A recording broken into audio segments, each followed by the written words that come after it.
이 시니어가 됐다는 것은 더더욱이나 이제 지금까지는 뭐 나를 위해 살았잖아요. 또 가족을 위해 살고. 그런데 이제는 남은 삶을 하나님 나라 위해 살아야 하는, 그것이 우리 믿는 사람들의 삶의 철학이어야 하고, 또 그렇게 사는 삶이 복된 삶입니다. 인생을 뭐 다 우리가 사실 만큼 또 사셨고 또 알 만큼 아시겠지만은 뭐 있어요? 예? 나이 먹고 이제 지내보면은 사실 허무합니다.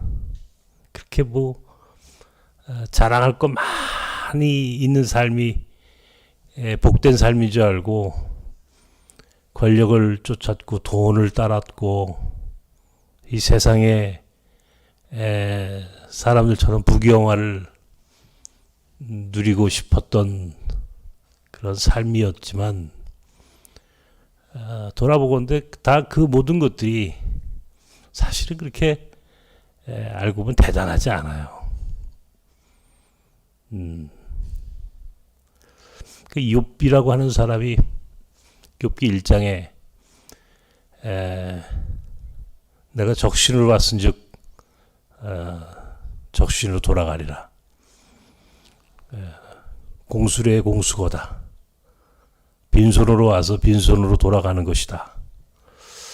이런 말을 우리가 보게 되죠.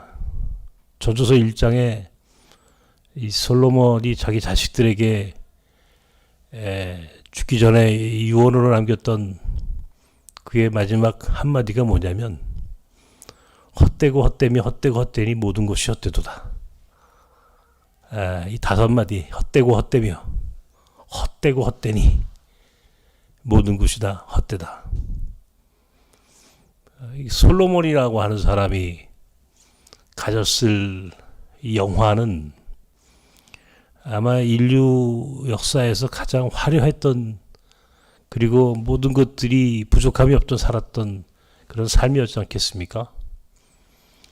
그런 그도 마지막에는 그런 모든 것들이 다 헛되다.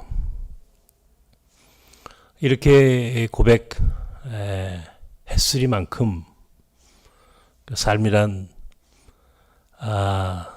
그런 거죠. 우리 남은 삶은 정말 하나님 나라 위에 살아야 하는데, 우리가 말로는 하나님 나라 위에 산다, 소위 선교적 삶을 산다, 이런 말을 참 많이 합니다. 그런데 과연 하나님 나라를 위해 살고 한 선교적 삶을 산다는 것이 구체적으로 현실적으로 어떤 삶이어야 하느냐라고 하는 물음 앞에서는 쉽게 답변하지 못해요. 잘 몰라요, 한국 교회가. 그냥 교회 열심히 충성하고 봉사하면 되는 건가요? 사람들이 흔히 이 교회 일꾼 되는 것을 하나님 나라 일꾼으로 생각합니다. 근데요,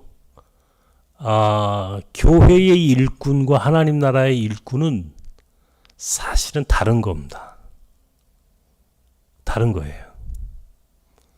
교회는 교회라고 하는 조직, 교회라고 하는 그런 조직에서 그 조직이 어떻게 원활하게 운영되고 그 조직이 어떻게 이 세상에서 좀 더 나은 조직으로 살아갈 수 있을까라고 하는 철저히 조직의 논리 속에서 우리가 일하고 봉사하는 것이고 헌신하는 거지, 그것이 우리 기독교인의 궁극적인 목적인 하나님 나라라고 하는 궁극적인 목적을 이루는 삶이란 그 궁극적 목적과는 사실은 구별되어야죠. 다른 겁니다. 그래서 교회 일꾼과 하나님 나라의 일꾼은 혼돈하면 안 된다. 이게 제 일관된 생각이고, 특별히 우리 뉴라이프 미션에 참여하는 분들에게 제가 그런 이야기를 종종 합니다. 교회 일꾼과 하나님 나라 일꾼을 혼돈하지 마십시오. 지난 주일날 아마 여러분들 제가 주일날 오후 5시에 우리가 이 터키에 있는 우리 이 호잣라고 하는 선교사와 함께 하는 이 페르시아 난민들, 페르시아 사람들과 함께 하는 예배에 여러분들 좀 초청을 했는데 별로 안 들어오셨더라고. 뉴라이프 회원들이 몇 분은 이제 들어오셨던데 대부분이 잘 모르셨는지 바쁘셔서 아마 그러셨을 텐데 안 들어오셨어요. 근데 그 예배를 제가 꼭 한번 들어오십시오라고 이야기했던 이유는 들어와서 함께 예배하는 그 모습 속에서 여러분들이 굉장히 많은 걸 느끼셨을 텐데 한번 들어오셨으면 좀 좋은 어떤 계기가 될 수 있었을 텐데 하는 생각이 들어서 여러분을 초청했는데 사실 그렇게 많은 분들이 들어오지는 않으셨어요. 우리 교인들 뭐 좀 이렇게 좀 들어오셨고 주일날 오후 5시에 터키 이스탄불에 지금 우리 호잣이라고 하는 이제는 이란계 한국인입니다. 그 사람은 이 호잣이라고 하는 이란 이름이지만 실상은 이제는 이 호잣이 이씨 호잣 한국 사람 한국 국적 취득이 됐어요. 그 이름도 처음에 이제 전태 와서 목사님 이제 제가 이름을 지을 수 있습니다. 한국 성을 하나 받겠습니다. 그러면서 처음에는 유씨를 하겠다 그러더라고요. 내가 유씨니까 영적인 아들 같은 그런 마음으로 가만히 곰곰이 생각해 보니까 뭐 그렇다고 내가 유씨성 줄 수는 없고 이란 이씨의 시조를 하나 만들어줬습니다. 이란 이씨 성을 만들었습니다. 그래서 이 호잣이 이란 이씨 여러분들 이란 이씨란 성이 우리나라에 하나 등록됐어. 이란 이씨입니다. 우리 이호잣 선교사가 지금 터키 이스탄불에 나가 있어요. 우리 호잣은 이제 이란 사람이에요. 이란이라는 나라 여러분 어떤 나라인지 잘 아시잖아요. 그죠? 이란이라는 나라가 지금도 미국하고 하여튼 미국이나 이 서방 국가의 입장에서 제일 골치 아픈 나라가 몇 나라가 있는데 북한하고 아마 이란, 옛날엔 이라크까지 포함됐는데 이라크는 이제 전쟁을 했잖아요, 그죠? 이제 미국이 들어와서 전쟁을 해서 하여튼 그 나라 후세인이라고 하는 대통령이 이제 제거가 되는 이제 그런 과정을 겪었지 않습니까? 지금 이제 이란은 아직도 여전히 미국이나 서방 국가 입장에서는 가장 골치 아픈 나라입니다. 미국과 절대적으로 지금 대립적 관계에 있는 나라죠. 특별히 핵 문제, 아마 미국 입장에서는 아주 머리가 지근지근 아픈 두 나라가 있는데 그게 북한하고 이란입니다. 이란은 과거에는 이제 페르시아라고도 했잖아요. 제국이었습니다. 페르시아. 성경에 구약 성경에 나오는 이제 많은 책들 중에 이 에스더서, 그다음에 다니엘서,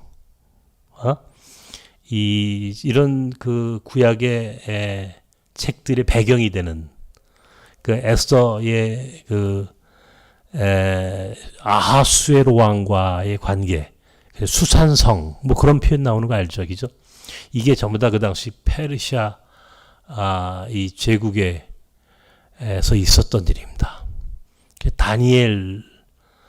다니엘서의 배경도 그게 그 당시에 이 바사와 메대의 포로로 끌려갔던 이 유대 백성들의 이야기입니다.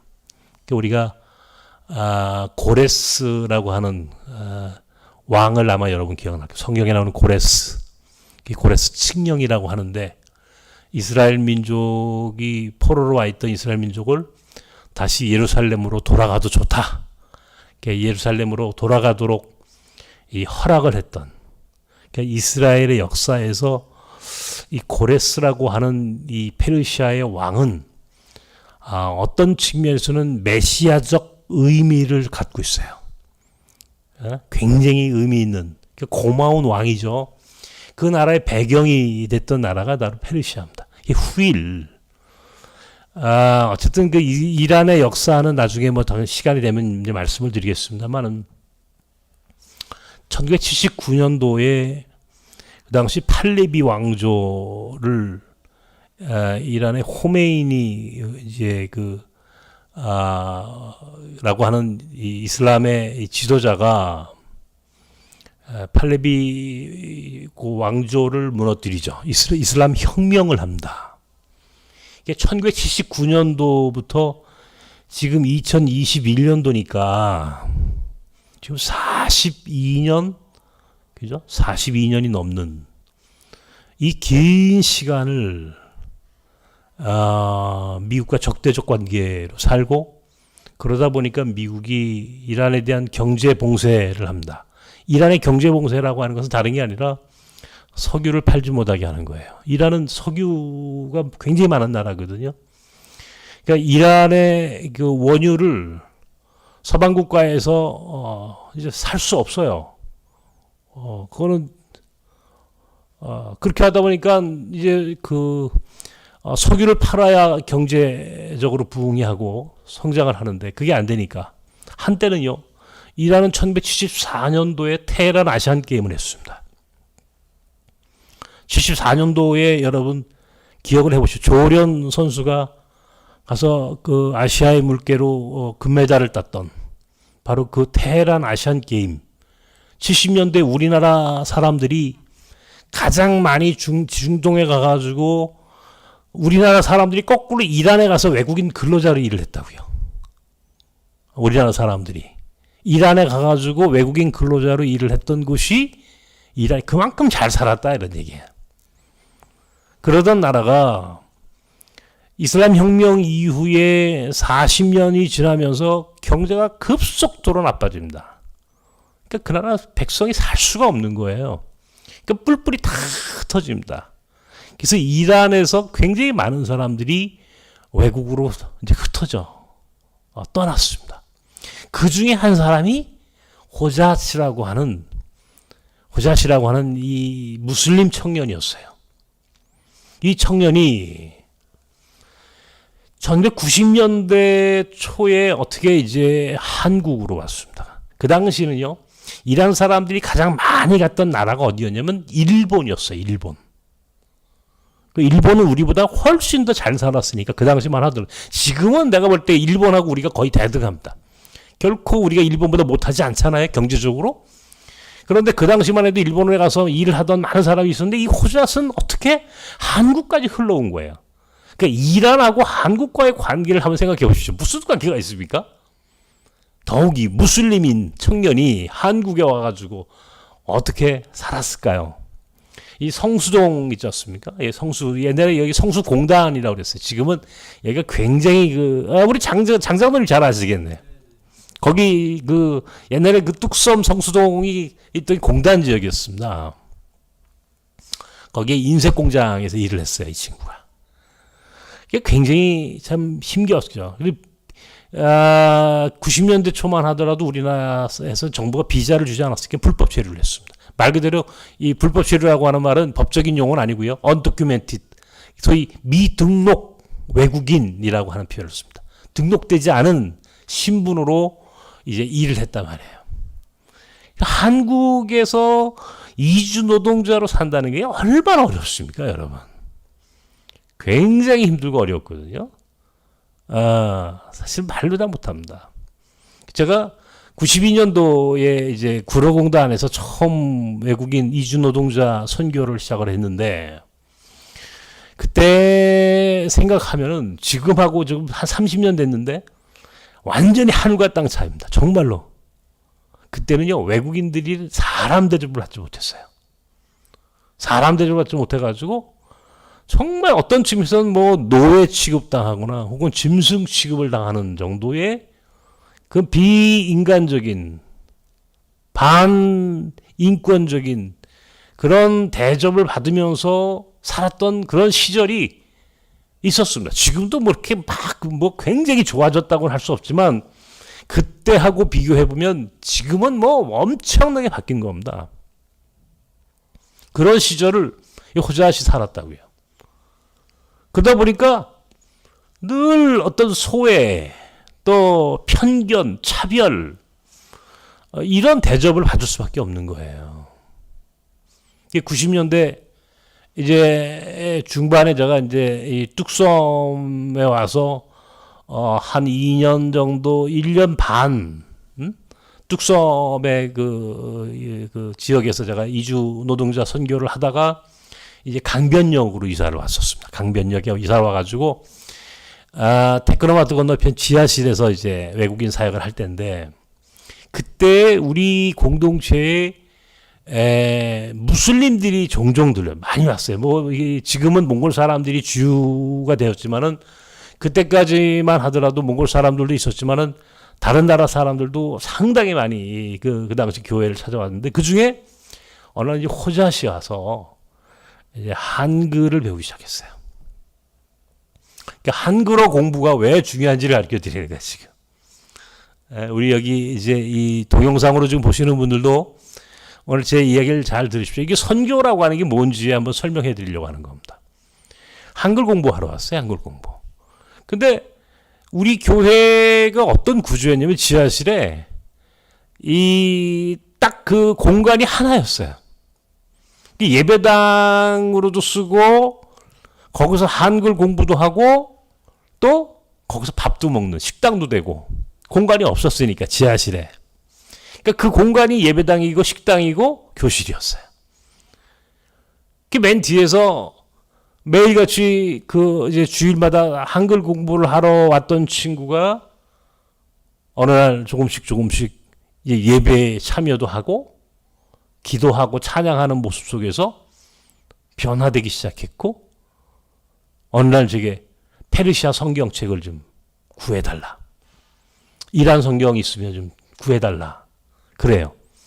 그래서 이제 이란 성경을 어떻게 구해서 성경책을 줬더니 뭐라고 하냐면, 목사님, 제가 이제 성경을 토요일마다 우리 친구들이 모여서 우리 집에서 성경을 읽고 있단 말이에요.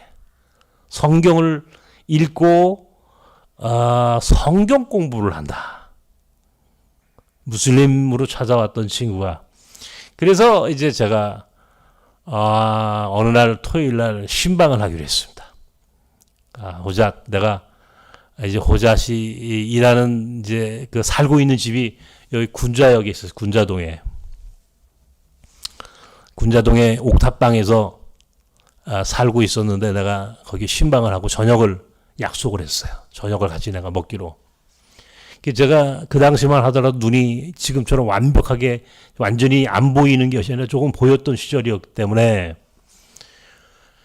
군자역에 있는 그 이 형제의 집까지 찾아갔더니 옥상에 옥탑방이 있지 않습니까? 거기서 안에서 정말 이란어 페르시아 성경을 읽고 몇 사람이 성경을 읽고 성경 공부하는 그런 소리가 들리고 찬양을 하고, 그런데 제가 밖에서 이제 그 소리를 안에서 흘러나오는 그 이란어 페르시아어 성경 읽는 소리를 쭉 듣는 가운데 오히려 제가 감동이 됐어요.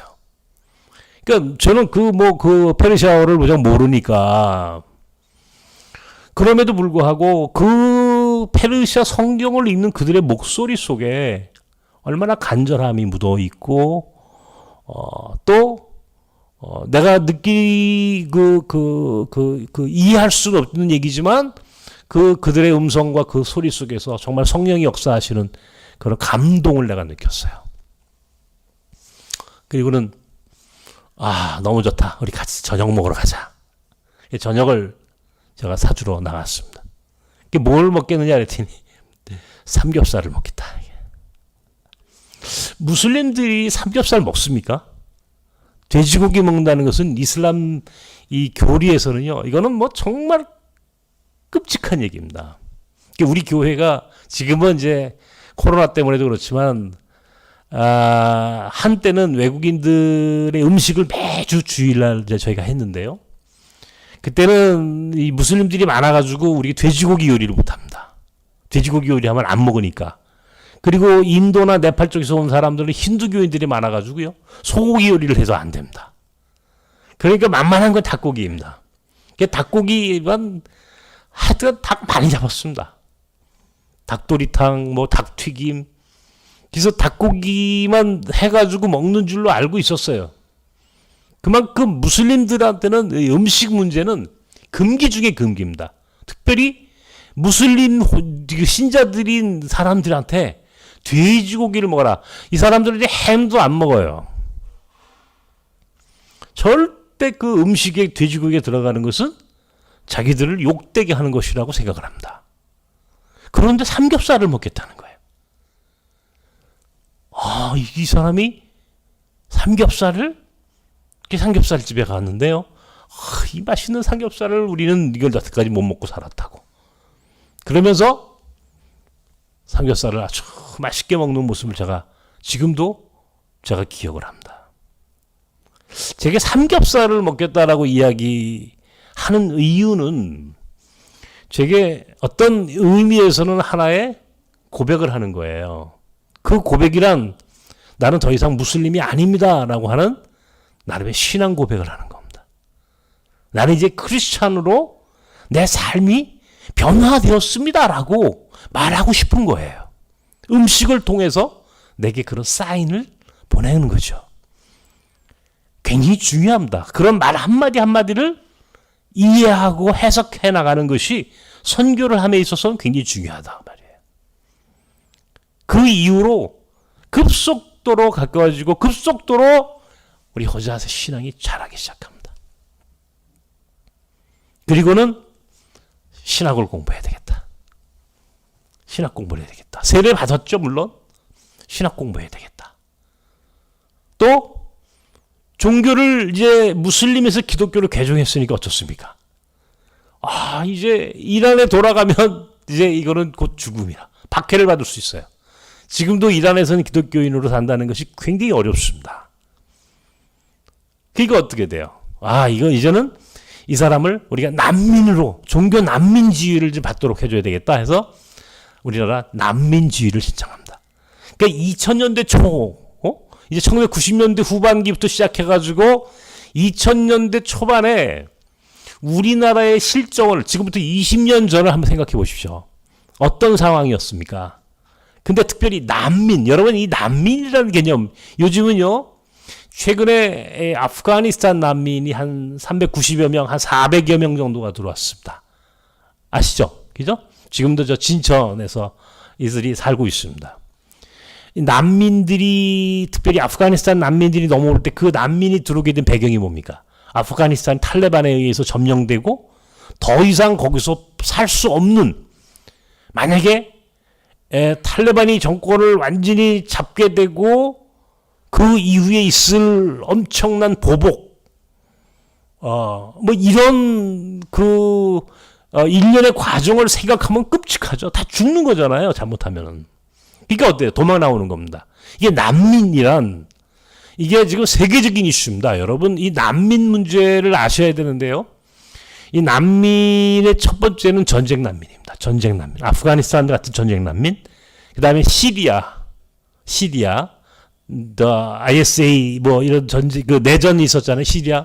그 다음에 어떤 난민? 예멘. 우리나라 제주도에 500여 명의 예멘 난민들이 3년 전에 들어왔었습니다. 이게 저번에 예멘도 내전 때문에 지금 전쟁으로 인한 난민들. 또 하나 뭡니까? 경제 난민입니다. 먹을 게 없어가지고 난민이 되는 사람들입니다. 네? 이제 이란 사람들이 대표적인 겁니다. 이란이 경제적으로 지금 굉장히 어렵다 보니까 그 나라에 살 수가 없어요. 그러니까 어떻게 돼요? 난민으로 전부 다 흩어져 나가는 겁니다. 이따 말씀드리겠습니다만 이 난민 또 환경 난민입니다. 어떤 이 자연재해로 인해서 더 이상 한 지역에 머물러 살 수 없을 때에 사람들은 이주를 합니다. 이걸 환경 난민이라고 그래요. 또 하나 뭡니까? 종교 난민입니다. 이 종교 문제는요, 세계사적인 문제입니다. 여태까지 인류 역사는 어떤 측면에서 전쟁의 역사인데 그 전쟁의 가장 중요한 원인 중에 하나가 뭐냐면 종교 문제입니다. 특별히 기독교와 이슬람, 또 기독교와 캐톨릭, 그죠? 이런 문제가 끊임없이 인류 전쟁을 일으키게 하는 가장 첨예한 문제죠. 사실은 이 문명의 충돌이라고 하는 이 문제는요, 이게 뭐 지금까지도 사실은 인류사에서 가장 위험한 문제가 되는 게 바로 이 종교 간의 갈등이고 충돌입니다. 근데 이제 이슬람에서 무슬림에서 이제 기독교인으로 개종을 한 우리 호자시 이란으로 돌아간다. 그러면 그 사람은요, 곧바로 문제가 생기는 거예요. 그 당시에는 이제 2001년도 9월 11일 9.11 테러가 있었습니다. 여러분, 9.11 테러가 이게 21세기가 시작되면서 가장 큰, 한 번도 미국 본토가, 누구에 의해서 테러를 당해보지 않은 나라가, 유일한 나라가 미국인데, 미국의 뉴욕 한복판에서, 월드 트레이드 센터가 흔적도 없이 사라지는 걸 우리 텔레비에서 보셨잖아요. 전 세계가 다 놀랐습니다. 경악을 한 겁니다. 야, 이게 뭐야? 그러면서 저 무슬림, 이슬람, 테러, 이것이 이제 완전히 사람들 뇌리에 탁 박히는 어마어마한 사건입니다. 그죠? 이런 일들을 경험하면서 미국이 갑자기 이제 이슬람과의 이 경계, 이슬람, 이 무슬림들에 대해서, 그리고 이제 백색 테러니 이런 굉장히 무서운, 제가 강비한 적이 있을 때인데, 그 당시에 우리 교회에 이란 사람들이 많이 왔다 그랬잖아요. 무슬림들이 많이 들어왔어. 근데 파키스탄, 방글라데시, 이란, 이런 사람들이 많이 들어올 때 경찰청 외사과나 그 당시 정보부에서, 그 당시 안기부라고 그랬나? 안기부라고 그랬습니까? 국정원이라고 그랬습니까? 난 아직 그게 헷갈리는데, 정보부 이쪽에서 저한테 계속 전화가 오는 거예요. 뭐냐면 우리가 매일 점심 급식을 했거든요.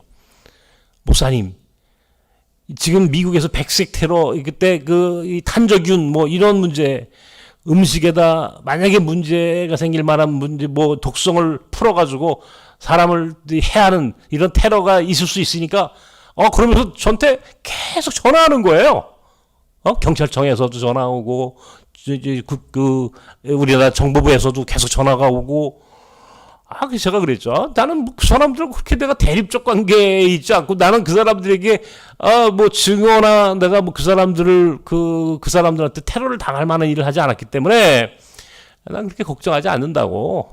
우리가 사랑을 심은 공동체인데, 어떻게 사랑을 심은 내게 그 사람들이 그렇게 하겠느냐고. 네, 그러면서 웃으면서 이제 지나갔던 그 기억이 있습니다. 어느 정도로 무서운 일이 있었느냐면요. 우리 교회 이란 사람들이 많이 오니까요. 이란 대사관에서 아예 대사관 직원이요. 그 당시 차를 갖고 빨간 승용차가 우리 그 교회 앞마당에 들어와 있었어요. 이란 사람들이 보고, 목사님, 저 사람들 지금 이란 대사관에서 거기 들어가는 사람 체크하고 있어요. 들어가는 이란 사람을 체크하고 있대. 그럴 만큼 아주 우리 교회 이란 사람들, 무슬림들이 드나드는 것에서 이란 대사관에서 아주 민감하게 반응을 했던 그런 시대였습니다. 그런 시대였으니 어떡합니까, 호잣을? 이제 기독교인으로 완전히 커밍아웃 했단 말이에요. 이 사람은 난 기독교인입니다라고 스스로를 공개했어요. 그런 사람한테 이제 비자도 없으니까 돌아가, 이렇게 한다는 것은 인간적으로 이건 있을 수 없는 거예요. 그래서 난민주의 신처럼 우리나라가요, 기독교 국가가 아닙니다, 여러분. 잘 아셔야 돼요. 우리는요, 종교의 자유를 주는, 헌법에 종교의 자유가 있는 것처럼 동시에 모든 사람은 어떤 신앙을 가져도 거기에 대해서 말하지 않습니다. 한마디로 얘기해서 우리는 다종교, 다신앙. 그러니까 불교, 캐톨릭, 하물며 샤머니즘까지 누가 그 신앙을 갖는 것을 말하지 않아요. 한마디로 해서 우린 기독교 국가가 아니라고 하는 것은 뭐냐면 종교 난민을 줘보지 않는다. 주지 않는 국가다. 이게 종교 난민이라는 제도가 없어요. 우리나라에는. 난민주의를 주지도 않고. 전 세계 난민은요. 이제부터 이제 전문적인 건데 지금 유럽이 굉장히 난민들이 많이 들어갑니다. 최근에 이제 메르켈 독일 총리가 이제 사임을 하지 않습니까? 이 독일이 뭐 난민들을 가장 많이 받은 국가고 프랑스, 영국이 왜 영국이 EU에서 탈퇴하는지 아십니까? 브렉시트라고 그러지 않습니까? EU에서 탈퇴하는 가장 중요한 이유 중에 하나가 뭐냐면 난민 문제예요. 우리 난민 안 받겠다는 겁니다. 영국 입장이. 네? 그래서 난민을 받지 않겠다는 것이 영국 사람들이 가지고 있는 입장이라고요. 난민 받는 거 아주 귀찮습니다. 난민들 들어오면 보통 일이 아니잖아요. 그럼에도 불구하고 유럽은요. 전 세계 난민지위를 신청하면은 난민 신청한 사람의 약 38% 정도를 난민지위를 줍니다. 38%. 잘 들으세요? 38%. 38% 엄청난 거죠. 그죠? 10명 중에 4명 정도는 난민지위를 준다는 겁니다. 난민지위를 주면 뭐냐면 합법적인 체류가 가능해져요. UNHCR이라는 게 있습니다. UN 난민 고등 판무관이라는 뜻입니다. 그러니까 거기서 심사를 해요. UNHCR에서. 예? 이 사람은 난민지위를 줘도 돼, 안 돼. 이걸 갖고 심사해가지고 스탬프를 찍어주면 이 사람은 여기 체류가 가능한 거예요. 합법적으로. 난민지위를 주는 게. 우리나라는 전 세계에서 난민지위를 주지 않기로 가장 유명한 두 나라가 있는데 한국하고 일본입니다. 우리나라하고 일본이 가장 난민지위를 주지 않는 나라입니다. 몇 프로를 주느냐? 최근까지, 몇 년 전까지만 해도 한 4% 정도를 줬습니다. 4%. 100명 중에 4명 정도의 난민지위를 줬어요. 100명 중에. 일본은 우리보다 더 안 줍니다. 난민지위를. 그래서 일본은요. 이게 나중에 이제 여러분들 그 이야기를 아셔야 돼요. 이 다문화주의, 이주민들을 받지 않는 나라가 망한다라고 하는 것이 이게 역사의 진리입니다. 이주민들을 받지 않는 나라는요, 반드시 망했다는 겁니다. 에? 이거를 여러분, 이 짐 로저스가, 이 세계 3대 투자자가 워렌 버핏, 조지 소로즈, 그리고 짐 로저스라고 하는 사람인데, 이 짐 로저스는 이 사람은 우리나라를 굉장히 좋아해요. 이 사람이 쓴 책을 내가 다 봤는데 이 사람이 예언을 합니다. 뭘 예언하냐면 일본은 망한다. 일본이 망하는 가장 중요한 이유 중에 하나가 뭐냐면 이주민을 받아주지 않기 때문에 그렇다. 이주민이 들어가지 못해요. 일본은. 이주민이 들어와서 살 수 없게 만들어요. 제도적으로. 일본이라는 나라가 참 독특한 나라입니다. 자기들끼리만 삽니다. 자기들끼리만. 외국 사람이 들어와서 사는 것이 일본에서는 굉장히 어렵습니다. 그나마 우리나라는요, 이주민의 역사가 한 30년이 좀 지나면서 이제는 많이 좋아졌습니다. 많이 좋아졌습니다. 이게 난민주의를 주지 않기로 유명한 나라예요, 우리나라가. 이 난민주의를 4%밖에 안 줬다니까요. 호잣을 난민주의 신청을 했습니다. 와, 굉장히 어려워요. 그것도 종교난민. 여러분, 종교난민이 우리나라가 기독교 국가가 아니니까 종교난민을 뭘로 확인합니까? 이 사람이 기독교인입니다. 그러면 딱 스탬프 찍어줍니까? 아니에요. 그렇게 해가지고 난민주의 주면 전부 다 나 기독교인입니다. 그러고 하게요. 안 그렇단 말이에요. 그렇게 해가지고 난민주의를 주지 않습니다. 철저하게 검토하고 철저하게 이 사람들이 정말 기독교인인지를 확인해야 되는데 그때까지 한 번도 우리는 종교난민을 줘본 적이 없어. 우리나라가. 단 한 명도. 그러니까 어떻게 돼요? 출입국관리 법무부에 이 난민 담당하는 담당 부서가 있지 않겠습니까? 난민 담당 부서에서 이제 호잣을 검증하는 겁니다. 검증을 하는데 뭐 5번을 검증했다고 그래요. 내가 듣기로는. 가가지고 딱 사람들이 앉아 있는데 가서 물어보더래요. 주기도문 외봐라. 주기도문. 에? 기독교인이지 아닌지 물어보면, 그죠? 주기도문 외우고, 사도신경 외워라. 그러면 또 사도신경 외우고, 그리고 그 다음 주에 가면은 찬송가 아무거나 딱 주면서, 이 찬송가 불러봐. 딱 그러더래요. 여러분, 이게 굉장히, 여러분 같으면 이게 어떻습니까? 굉장히 떨리는 거 아닙니까? 그러면 또 찬송가 부르는 겁니다. 성경 딱 해가지고 성경도 물어보고 진짜 성경을 아는지 물어보고 이렇게 하면서 검증받고 2004년도 12월 23일 연락이 왔어요. 출입국관리소에서. 난민지위를 준 거예요. 할렐루야. 야, 우리나라 최초의 종교 난민이 된 거예요. 이 사람이. 자, 외국인 이주 노동자, 그것도 미등록. 우리는 흔히 불법 체류라고 그러죠. 비자가 없는 사람. 이주 노동자로 비자가 없는 사람으로 무슬림이 들어왔다가 기독교인이 돼서 이제 종교 난민지위를 받고 신학교에서 신학 공부를 한 거야. 유학생이 됐어. 그리고 우리 교회에서 사역을 하던 한국 자매하고 사랑에 빠져서 결혼을 했어. 결혼 이민자가 됐어. 자, 제가 지금 예를 들어드린 겁니다. 한 사람이 우리나라에 들어와서 이주 노동자로 들어왔어요. 그죠? 일할 곳을 찾아서 우리나라에 들어왔어요. 그것도 비자를 주지 않아 가지고 우리는 흔히 불법 체류라고 하지만 소위 미등록 외국인 이주 노동자로 살았어. 그런데 여기서 한글 공부하러 왔다가 한글 공부하는 가운데에 그의 삶이 바뀌기 시작했어.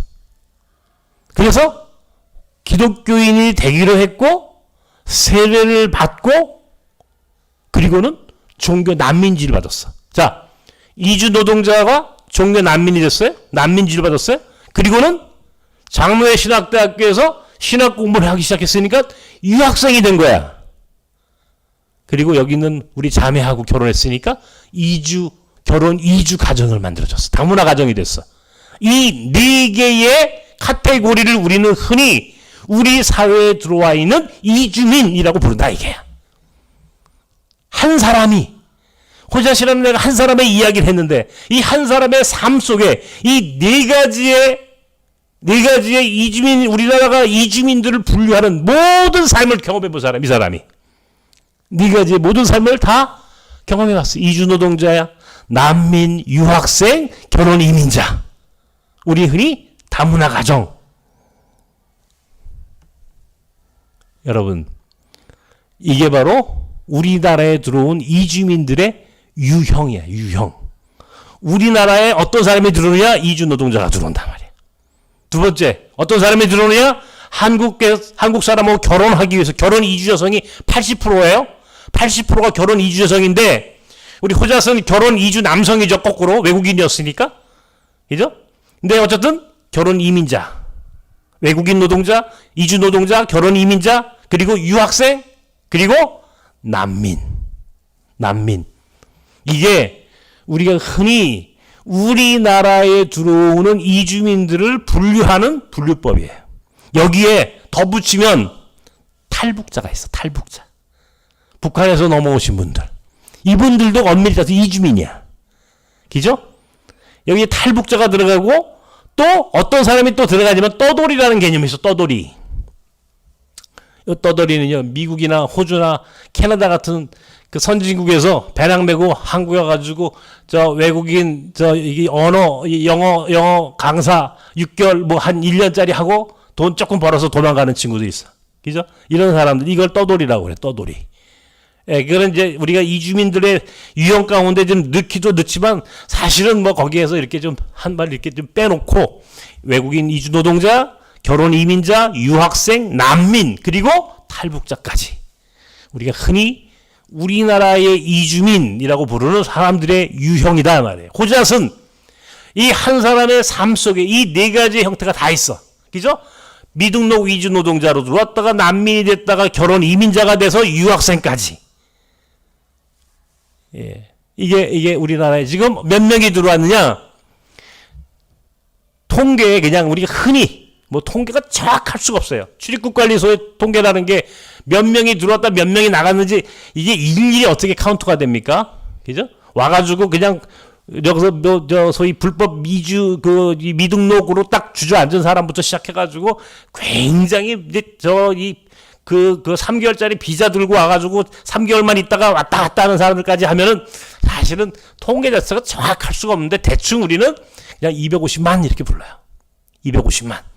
250만 명이면 우리나라 인구가 5천만이라고 치고 5천만 조금 넘지만 5천만이라고 치면은 약 5%입니다. 5%. 우리 인구의 5%. 100명 중에 5명이 외국인이다 말이에요. 근데 우리는 다문화란 용어를 써요. 여러분 다문화란 용어가 언제 있었어요 우리가? 여러분 다문화란 용어를 아세요? 홍 집사님. 다문화란 용어 언제 들어보셨어요? 네?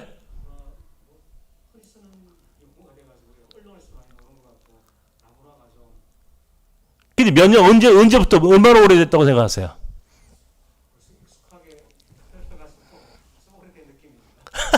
오래된 느낌이세요? 이 다문화 우리가 저 장로님 다문화란 용어 얼마나 오래되신 것 같아요? 들으신 지가 얼마 안 됐어요. 이 사회학에서 우리가 흔히 이제 이주민들을 이제 이주민들을 대상으로 하는 다양한 학문이 있어요. 근데 그 중에 대표적인 게 사회학입니다. 사회학. 뭐 그거 말고도 뭐 많죠. 우리나라 부처에도요. 이게 우리나라 부처에도 이주민과 관계된 부처가 외무부부터 외교통상부부터 시작해가지고 법무부 출입국관리소가 있으니까 법무부, 산업통상부, 여성가족부, 보건복지부, 행정안전부 모든 부처가 다 들어가요. 사실은 이주민과 관계된.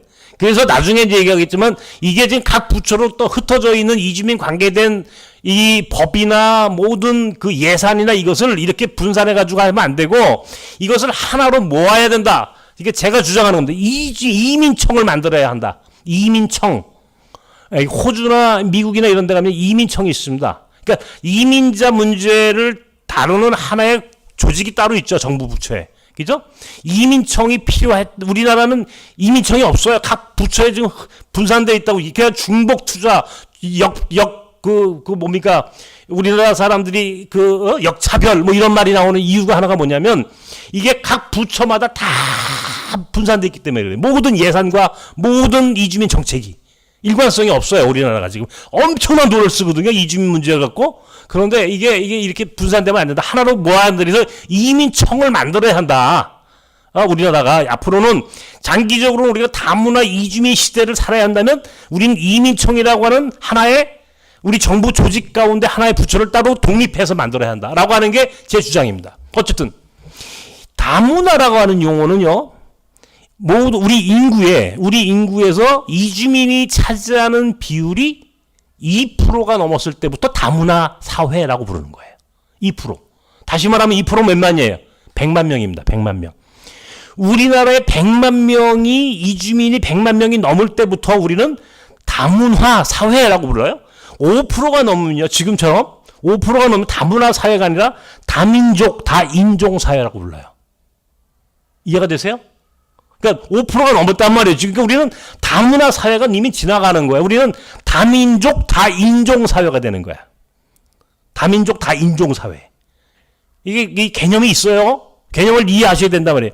다문화라고 하는 용어가 쓰기 시작한 2006년도부터입니다. 2006년. 그러니까 지금 2021년이니까 지금부터 15년 전입니다. 15년 전.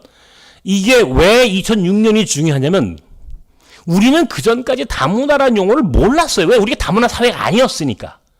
그런데 여러분 미국의 슈퍼볼 스타 중에 하인즈 워드라는 사람을 기억하십니까? 하인즈 워드. 들어보셨습니까? 네? 몰라요? 슈퍼볼 있잖아요, 미국에. 근데 슈퍼볼에 미국 그 2006년에 최고의 스타가 누구냐면 하인즈 워드라는 스타가 나왔어요. 흑인인데 알고 보니까 이 친구 어머니가 한국 사람이야. 어머니가 한국 분이고 아버지가 한국에 왔던 흑인 군인이었어요. 그러니까 어머니하고 아버지가 한국에서 만나가지고 하인즈 워드를 낳았어. 근데 한국에 와가지고 한국에서 태어나가지고 엄마하고 살다가 너무너무 차별을 많이 당했겠죠, 그죠? 미국에 가가지고 살다가 슈퍼볼 선수가 됐고 슈퍼볼 스타가 돼서 언론에 딱 이제 그 친구에 대한 스토리가 나오는데 어머니가 한국 사람이다 말이에요. 어머니가. 그런데 한국에 가고 싶다. 한국에 오고 싶다. 노무현 정권 때 2006년도가 정부가요 우리나라 사회가 발칵 뒤집어졌어요. 깜짝 놀란 거예요. 왜 놀랐느냐? 우리가 버린 아이야. 사실 우리 사회가 왜 버렸느냐? 우리는 이 한국전쟁 1950년 한국전쟁 이후에 미군을 비롯한 유엔군이 이란 이름으로 미군이 여기서 주둔을 하면서 동두천, 뭐 의정부, 송탄, 군산, 뭐 대구 할 것 없이 우리가 기지촌이라고 하는 게 형성이 됩니다. 그리고 기지촌에는요, 기지촌 여성이 있었고 기지촌 여성과 미군이 결합해서 만들어진 가정의 소위 기지촌 가정이라는 게 만들어졌어요. 그리고 혼혈이라고 하는 말을 썼어요. 혼혈. 여러분, 이 혼혈이라고 하는 말은 이거 굉장히 인권적 측면에서 이건 굉장히 문제가 많은 표현입니다. 이 세상에 혼혈이 아닌 사람이 어디 있습니까? 그죠? 혼혈이라고 하는 이름으로 이게 우리 여러분 그런 기억이 있으신가 모르겠네. 저 어렸을 때 사실 이 광장동에 살았어요. 제가 이 광장동에 살았어요. 이게 워커힐이라고 하는 것이 이게 미군들이 여기 한국 전쟁이 끝나고 미군들이 주둔하면서 잠시 휴식하러 오는 곳 중에 하나가 워커힐입니다. 워커힐. 이 워커힐 뒷길이 그래서 이제 이게 유명해진 워커힐인데 미군들이 굉장히 많이 지나면서 우리 여기 뭐 어렸을 때 제가 기억이 미국 사람들한테 미국 사람들을 바라봤던 그때 기억이 제가 좀 있어요. 어쨌든 간에 그렇게 하면서 만들어진 가정이 기지촌 가정이고 거기서 태어난 아이들을 혼혈이라고 하는 이름으로 굉장히 참 차별했습니다. 그거를 뭐라고 그러냐면 그 가정을 우리는 이중문화 가정이라고 그래요. 사회학적으로 이중문화, 영어로 크로스 컬처럴 패밀리, 이중문화 가정이라고 그래요. 그리고 2006년도부터 우리 인구의 외국인이 차지하는 비중이 100만 명이 넘었어요. 하이즈 워드가 한국에 온다 그러니까 우리 정부를 비롯해서 우리나라에 이제 이주민 관계된 연구하는 학자들이 모여서 이제 보니까 우리가 100만 명 시대가 된대. 100만 명. 이주 노동자를 비롯해서 그 당시에 이제 한참 많이 들어온 게 뭐예요? 결혼 이민자가 많이 들어왔어요. 2000년대 초에. 그래서 그 길목에다가 뭐 베트남 여성 구해주고 기죠? 한국 남자들 어디 가면 농촌 총각 결혼시키기 이게 온 대한민국의 그냥 농촌 가면은 막 대단해졌습니다. 많은 사람들이 들어오게 되고 한 100만 명쯤 됐어요. 100만 명. 이제 우리 사회는 이제는 다문화 사회라고 부르자. 그래서 2006년도부터 공식적으로 다문화 사회라고 하는 표현을 쓰기 시작한 거예요. 어쨌든 2006년도부터 15년밖에 안 됐어요. 그리고 오래된 게 아니란 말이에요. 다문화라는 용어가. 자, 우리가 이제 이런 사회를 살면서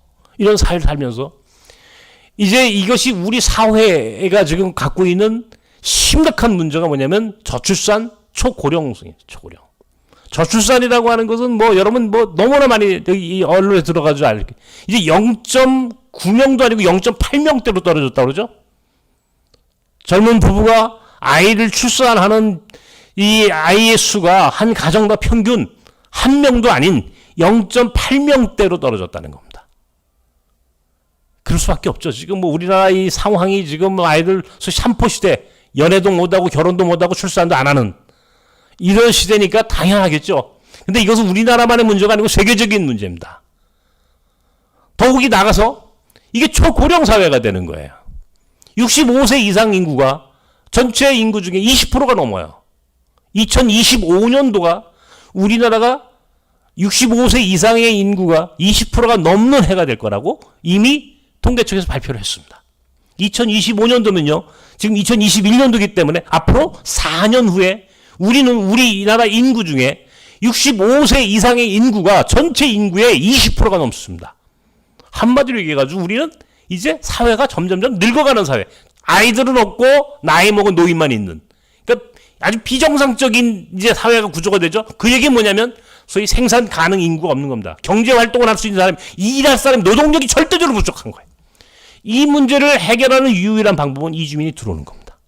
많은 이주민이 들어와야 되고 많은 사람이 들어와서 일해야만이 우리 사회가 소위 지속 가능한 사회가 되는 거예요. 먹고 사는 거예요, 이제. 뿐만 아니라 저출산이 되다 보니까 우리가 대학이 점점 이제 쇠퇴하는 겁니다. 벚꽃 피는 수소대로 대학이 망합니다. 문 닫는 거죠, 그죠? 학생 수가 줄으니까. 없어요, 대학이. 학생 수가 줄으니까 대학교 교수들이 이제는 어떻게 합니까? 학생들 데려다 놓는 것이 교수들의 책임이에요. 이제는 학생들 가르치는 게 아니라 나가서 학생 데려오는 영업. 아이들 데리고 들어오는 게 교수들의 책임이에요. 그 다음에 제일 좋은 게 뭐예요? 유학생 받는 겁니다, 유학생. 우리 몽골 학교가 얼마나 재밌는, 우리 학교에 많은 대학들과 우리가 MOU를 맺었습니다. 와가지고요, 우리 몽골 학교하고 MOU를 맺는 이유가 뭐냐? 우리 학교를 졸업하고 자기네 학교로 유학생을 보내달라는 거예요. 몽골 아이들을. 우리 고3 아이들 졸업하면은 그 학교로. 또, 몽골에서 혹시 유학생 올 아이들 있으면 우리 보고 소개 좀 해달라는 거예요. 대학교가 와가지고 가장 많이 부탁하는, 그래서 제가요, 우리가 아무것도 아닌 존재인데, 오히려 거꾸로 대학교에서 우리한테 요청이 들어오는 거예요. 유학생 받아야 되니까, 우리를 좀, MOU 맺자. 도와달라. 유학생이 없으면 우리나라 대학교가 문을 닫아야 돼요? 농촌총각이나 혹은 요즘 우리나라 젊은 남성들이, 한국 여성들이 결혼을 안 하잖아요. 어때요? 결혼을 못 하니까. 남자들이. 외국에서 결혼 이민자, 결혼 이주 여성을 데리고 들어와야 되는. 그러니까 외국 여성이 들어와야만이 결혼을 할 수밖에 없는, 오늘 이것이 사실이에요. 농촌총각, 뿐만 아니라 그죠? 결혼을 못 하는 사람이 너무 많은 거예요, 주변에. 그러니까 결혼 이민자. 우리 난민, 최근에도 아프가니스탄 난민 들어왔죠? 3년 전에 예멘 난민 들어왔죠? 여기 장안평에 가면요, 시리아 난민들이 삽니다, 시리아. 우리나라에도 시리아 난민들이 있어요. 난민들이 들어오기 시작합니다. 왜? 우리도 이제는 국제사회에서 난민을 받을 수밖에 없는 위치에 있으니까 조금씩이라도 들어오는 거예요. 이렇게 하면서 점점 우리가 이민자들, 이주민과 함께 사는 사회로 급속도로 바뀌는데, 이 변화의 속도가 지금은 250만 명이라고 하지만 앞으로 이게 500만 명, 장기적으로는 1000만 명까지 늘 것이다 라고 예측을 해요. 그것이 사실인지 아닌지 그때 가봐야 알겠지만, 어찌 되었든 간에 우리는 이민자와 함께 살 수밖에 없는 조건이 됐다라고 하는 것은 사실이다, 이런 얘기예요. 자, 그렇다면 이런 사람들이, 이렇게 많은 이민자가 들어오는 이런 사람들이 오늘 우리에게 어떤 의미가 있느냐? 나는 지금 세상에 무슨 우리가 사회학적으로, 경제적으로, 정치적으로 이 얘기를 하려고 하는 게, 나는 이것을 선교적으로 오늘 해석을 하려고 하는 거예요. 선교적으로. 우리 교회가 이주민들을 과연 어떻게 바라봐야 하느냐라고 하는 선교적 관점에서 이민자를 들여다보자라고 하는 것이 오늘 제가 이 강의의 요점이에요. 제가 지난 주일날 이주민 목회를 하게 되는 제 시작이, 저 소망교회 담임 목사님, 강 목사님 통해 가지고 처음 제가 이주민 목회를 시작하게 됐다라고 하는 것을 제가 설명을 했었습니다. 그때 강 목사님이 제게, 당신이 저 미국 플로에서 선교신학을 전공했던 선교신학자다, 이 얘기를 하셨고, 그러면서 나한테 꼭 이 얘기를 해주셨던 걸 제가 기억을 합니다. 가장 좋은 선교는 이주민 선교입니다. 가장 바람직한 선교의 전략은 이민자를 선교하는 겁니다 라고 당신이 나한테 설명을 하면서, 이제 우리나라에도 이주민들이 들어오기 시작하는데, 이제 드디어 우리가 그때가 됐습니다. 그 목회를 유해근 목사가 좀 하시오. 저에게 그런 제안을 하셨어요. 그때 제가, 이주민들이 우리나라에 들어오는구나라고 하는 걸 그때 처음 들었어요. 저는 사실이요, 이게 그때까지만 해도 우리나라에 외국인이 있다는 생각을 단 한 번도 해본 적이 없어요. 미안하지만. 외국인이라고 하면 나는 저 미국 사람이나 우리나라에 있는 걸로 알고 있었지, 우리나라에 무슨 외국인 노동자가 들어오고 결혼 이주 여성이 들어오고 유학생이 들어오고 난민이 들어오고 이걸 어떻게 상상합니까? 그 당시 90년대 초에. 에? 모르잖아요, 솔직히. 제가 그 이야기를 듣는 순간, 우리나라에 이 외국인이 들어온다고요? 이주민이 들어온다고요? 우리나라는 어떻습니까? 한 번도 이주민과 살아본 경험이 없는 70년대에 제가 이 70년대 우리가 그 공부하고 그 교육을 받았던 그 시절에 우리나라는 단일민족 국가라고 하는 얘기를 썼습니다. 단일민족 국가. 단일민족 국가라고 하는 게 이게 굉장히 이 자랑스러운, 나는 그게 우리나라의 자랑스러운 그 우리 민족이 단일민족 국가라고 하는 게 자랑스러운 말이라고 생각했어요. 우리는 단일민족 국가래. 단일민족 국가가 뭡니까, 여러분? 하나의 민족이 하나의 국가를 이룬다 이런 얘기예요. 민족과 국가가 같다 이런 얘기. 여러분, 민족과 국가의 구별을 할 줄 아십니까? 민족이 뭐고 국가가 뭡니까? 민족과 국가가 같아요? 단일민족 국가는요, 하나의 민족이 하나의 국가를 이룬다 이런 얘기예요. 하나의 민족이 하나의 국가를 이룬다. 중국은 단일민족 국가입니까? 홍지사님, 중국에 몇 개의 민족이 있다고 생각하십니까? 워낙 많죠. 사실은 엄청나게 많아요. 우리는 그냥 대충 중국이 뭐 많죠. 소수민족이 엄청나게 많죠. 크게 따져서 쉬운 6개의 민족으로 이루어졌다라고 해요. 한족까지 포함해가지고. 거기에는 우리 조선족 붙어 있죠. 조선족, 몽골족, 위구르, 뭐, 이, 티벳, 그죠? 티벳 족속, 장족, 묘족, 뭐 해가지고요. 중국의 그런 그 민족이 한족까지 포함해서 쉬운 6개가 있다라고 중국 사람들이 말한다. 쉬운 6개의 민족이 중국이라고 하는 국가를 형성을 한다고. 그러니까 단일민족 국가가 아닙니다. 그죠? 예? 몽골은 어떻습니까? 몽골이라는 나라가 몽골족 하나라고 생각하십니까? 아니에요. 몽골에도요, 몽골 초원에 굉장히 다양한 부족이 있었어요. 그 당시에 1206년에 몽골의 칭기스칸이 몽골 민족을 하나의 국가로, 몽골의 초원, 대초원을 몽골이라는 하나의 우산 속에 전부 다 넣습니다. 대표적인 민족이 타타르라고 하는 민족이, 타타르. 케레이트라고 하는 민족이 있어요. 메르키트라고 하는 민족이 있어요. 예? 타타르, 메르키트, 케레이트, 몽골, 나이만, 요 5개의 부족이 그 당시 몽골 초원의 대표적인 부족이었어요. 5개 부족. 타타르, 나이만, 케레이트, 메르키트, 그리고 몽골. 요 5개 부족 중에 칭기스칸은 몽골족이야. 칭기스칸이 중심으로 몽골이라고 하는 부족을 중심으로 하나의 제국을 만들었다고. 그래서 이거를 예케 몽골 우루스, 예케 위대한 몽골의 백성들이라고 하는 큰 우산 밑에 몽골 초원의 모든 부족을 하나로 통합을 했다고. 그러니까 몽골은요, 단일민족 국가가 아니고 다민족 제국이, 다민족 제국. 굉장히 많은 제국, 몽골이라는 나라가 다민족 국가입니다. 다민족 국가. 다문화 사회였어요. 몽골이라는 사회가. 여러분, 나중에 이제 참고로, 이 제국의 미래라고 하는 책이 있어요. 제국의 미래. 예? 예일대학의 이 법대 교수의 아주 유명한 이 석학이죠. 미국의 석학인 교수 이름을 갑자기 까먹었어. 예? 근데 이 제국의 미래라고 하는 책이 나중에 한번 검색해 하십시오. 이 제국의 미래라고 하는 책을 추천을 해드립니다. 한번 읽어보십시오. 거기에는요, 크게 전 세계 역사에는요, 역사에 전 세계 제국인데 세 개의 제국을 예를 들면 로마 제국, 몽골 제국, 그리고 지금 미국입니다. 이게 인류 역사상 가장 강력했던 제국이다 이게. 로마 제국, 예? BC 3세기부터 시작해가지고 BC AD 4세기까지 5세기까지 이 로마라고 하는 제국을 이루었던 힘이 뭐냐면 소위 로마 시민권이라고 하는 이름으로 모든 그 제국에 있는 사람들을 하나의 국가, 제국 안에 다 통일을 합니다. 다문화 다민족 국가였다 이런 얘기예요. 로마가. 그러니까 로마의 힘은 어디서 왔느냐? 다문화, 다민족, 다인종이라고 하는 다양한 사람들을 하나의 로마 시민권이라고 하는 이름으로 엮어낸 거예요. 우리가 성경에 사도 바울이 뭐라고 그래? 나는 로마 시민권자다 그러잖아요. 거기서 나오는 표현이에요. 그게.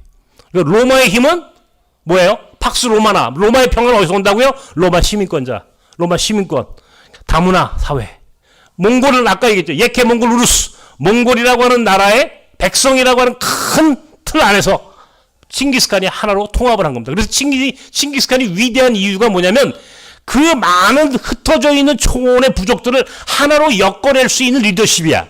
이게 칭기스칸이 강력한 리더, 이 칭기스칸이 위대한 사람입니다, 여러분. 지금은 몽골이 별 볼일 없는 나라 같이 보이지만 이게 800년 전에는요, 전 세계에서 가장 넓은 땅을 차지했던, 한때는 전 세계에서 가장 강력했던 제국을 만들었던 그 제국의 힘, 다문화, 다민족 사회를 이뤘던 게 몽골 칭기스칸. 미국의 힘, 소위 팍스 아메리카나 그래. 미국의 힘, 미국의 평화 어디서 옵니까? 미국은요 절대로 누굽니까? 싱가포르의 총리였던 누구죠? 리콴유. 예? 리콴유가 이 사람이 이제 죽기 전에 이 사람이 이런 얘기를 합니다. 중국이 아무리 힘을 써도 미국을 이기지 못한다. 이런 예언을 했어요. 왜? 미국이 갖고 있는 다문화, 다민족 사회라고 하는 힘을 중국은 이해하지 못한다는 거예요. 에? 그러니까 미국의 힘은 어디서 나오느냐? 미국 사람, 우리 한국 사람들도 이상하게 아무리 반미주의 사상을 갖고 있는 좌파라 하더라도 미국에 가가지고 몇 년 공부하고 돌아오면 친미가 돼 돌아가. 그죠? 미국이라는 사회를 좋게 말합니다. 그리고 미국은 그렇게 전 세계에 네트워크를 만들어요. 전 세계. 미국이라는 사회를 통해서 미국이라는 사회 안에 있는 다양한 민족 구성원들 한 사람 한 사람들을 통해서 전 세계에 수많은 네트워크를 형성하는 나라예요. 중국이 절대로 미국을 이기지 못한다라고 얘기했던 리콴유의 예언이 나는 옳다라고 생각하는 사람이에요. 왜? 이게 다문화의 힘입니다. 다민족의 힘이에요. 단일민족 국가라고 하는 말은요, 굉장히 우리를 자긍심 있는 민족, 이 국민을 만드는 것 같지만 이건 통치 이데올로기야. 이 박정희 시대에 우리 국민을 하나로 나름 이 자긍심 있는 민족으로 만든다라고 하는 의미에서는 맞는 얘기지만 실은 그건 우리가 다민족 다문화 사회를 살아가야 하는 오늘날의 이 관점에서 볼 때는 굉장히 잘못된 관점입니다. 단일민족 국가라고 하는 이론은. 단일민족 국가가 아니에요. 우리는 다민족 국가였어요, 사실은. 우리가 어떻게 단일민족 국가입니까? 저 북쪽에 있는 우리 몽골로이드에 전부 다 엉덩이에 몽골 반점이 있는 거 아십니까? 90%가 몽골 반점이 있습니다, 우리나라가. 전 세계에 몽골 반점이 90%가 몽골 반점이 있는 나라 딱 세 민족입니다. 몽골, 지금의 만주족, 그리고 한반도. 딱 이 세 민족만 엉덩이에 몽골 반점이 90%가 있습니다. 다른 나라는요, 20%, 15% 퍼센티지가 달라요. 우리는 몽골로이드예요. 전형적인. 우리는 몽골로이드입니다. 몽골 사람, 이게 몽골의 피가 우리 안에 초원의 피가 있다, 우리는. 이게 역사적으로 이제 그런 공부를 좀 하셔야 되는데, 흉노, 이게 몽골 초원 이전에 몽골 초원의 주인이 흉노족이었어요. BC 3세기부터. 진시 황제 때부터 이 만리장성을 쌓게 되는 배경이 저 북방에 있는 흉노 때문인데, 흉노의 유민이 들어와 세운 나라가 신라입니다. 신라의 김씨는, 경주 김씨는 흉노족의 왕족입니다. 왕족. 나중에 이제 그런 걸 나중에 이제 말씀드릴게요. 북쪽의 고구려, 저 여진족, 만주족 할 것 없이요. 우리는요, 사실은 북방 이민족, 남쪽은요, 저 남방에서 들어온 남방계통입니다. 이게 다 섞여가지고 한반도의 국민을 형성한 거예요. 여러분, 우리가 백정하죠. 백정. 예? 우리가 흔히 가장 조선시대에 가장 밑바닥에 살던 사람 계급이 백정이라고 합니다. 백정. 이 백정이라는 이름이 나온 배경이 뭐냐면, 고려시대 때부터 우리나라에 이민족이 들어옵니다. 저 거란족, 몽골은 13세기에 우리나라의 왕비가 충렬왕 때부터 우리나라의 고려 왕의 부인은 몽골, 원나라 제국에서 데리고 들어왔다고요. 이 충자가 원나라에 충성한다는 충자야. 몽골에 충성한다는 뜻이라고요, 이게. 그러니까 충렬왕, 충선왕, 충해왕, 충수왕. 이 충자가 들어가는 고려의 왕조는요, 대대손손이 몽골 사람들이 왕비입니다, 왕비. 몽골의 공주들이 우리나라의 왕비가 됐다고. 공주가 들어올 때는 수많은 몽골 사람이 들어오고요. 제주도 같은 경우는요, 몽골 군대가 100년을 주둔합니다, 100년. 100년. 돌하루방부터 시작해서 몽골, 이 쪼락말까지. 전부 다 몽골의 흔적이죠, 그죠? 몽골과 관계없는 게 우리는 없어요. 이게 몽골의 언어, 몽골의 문화가 다 들어옵니다. 그러니까 몽골 사람이 들어오고요. 여진족이 들어옵니다. 여진족은 나중에 금나라를 만들었던 사람들이고 청나라를 만들었던 민족입니다. 이 여진족, 거란족, 몽골족 들어와가지고요. 함께 살았어요. 조선족까지. 계속 살았습니다. 근데 우리는 농사 짓는 민족 아닙니까? 우리나라 사람은 농사를 짓는데 이 사람들은 농사를 저번 주에 하는 유목민족이니까. 이 사람들은 뭘 잘합니까? 말 타고, 소 잡고, 가축, 유목하는. 소위 가축을 키우거나 가축을 잡는 일. 소위 이쪽 동물 키우는 유목부족의 전통과 그런 문화를 계속 갖고 들어 살아요. 그러니까 너희들은 가축을 도살하는 일을 해. 이게 세종대왕 이후로 이 사람들한테는 그 사람들한테 가죽, 그 다음에 고기, 이게 도살하는 거. 그죠? 그래서 그 사람들을 이름하여 백정이라고 불렀다고. 백정이라는 뜻은 가장 낮은 계급이라고 우리는 그 사람들 천히 여기지만 실은 그 사람들은요, 우리 사회에 들어와 있던 유목민족을 백정이에요, 백정. 우리 사회에 들어온 다른 민족이 그 사람들이 여진족이나 몽골족이나 이 다른 문화권에서 들어온 사람을 백정이라고 하는 계급으로 만들어 준 거라고. 이해가 되십니까? 그러니까 우리는 하나의 단일민족 국가라고 하는 이 전통은 사실은 왜곡된 거죠.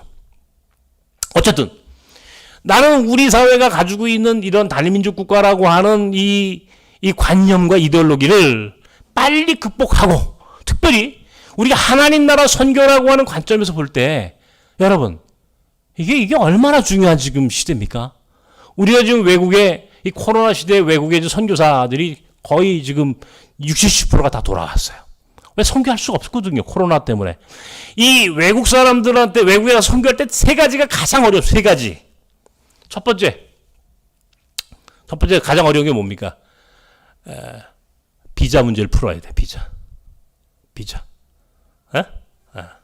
비자 문제를 푸는 것은 너무 어려워요. 두 번째, 언어의 문제를 풀어야 돼. 언어의 문제. 문화, 언어. 그죠? 그러니까, 비자의 문제와 언어의 문제를 풀고, 그리고 그 나라 가가지고, 거기서, 그 나라에 가가지고 그 나라 사람들에게 복음을 전한다? 거의 참 엄청나게 어려운 겁니다. 이게 선교를 한다라고 할 때 이게 우리 쉽게 생각하는데, 선교사 한 사람이 가가지고 무슨 엄청난 선교를 할 거라고 생각하는 거, 이게 그 착각이에요. 실은 그렇게 간단치 않아. 특별히 무슬림들한테 가가지고 복음을 전한다? 보세요. 여러분, 인도 같은 나라, 터키를 비롯한 이 무슬림 국가, 이게 선교가 되는 나라라고 생각하십니까? 인도는요, 지난 2000년 동안 사도 도마가 들어가가지고 복음을 증가하기 시작해서 2000년 동안 인도에 들어가서 선교사가 수많은 선교를 합니다. 영국에서부터 미국에서 엄청난 사람들이 2000년 동안 선교를 했는데, 지금도요, 인도 인구의 3%가 안 돼요, 기독교 인구가.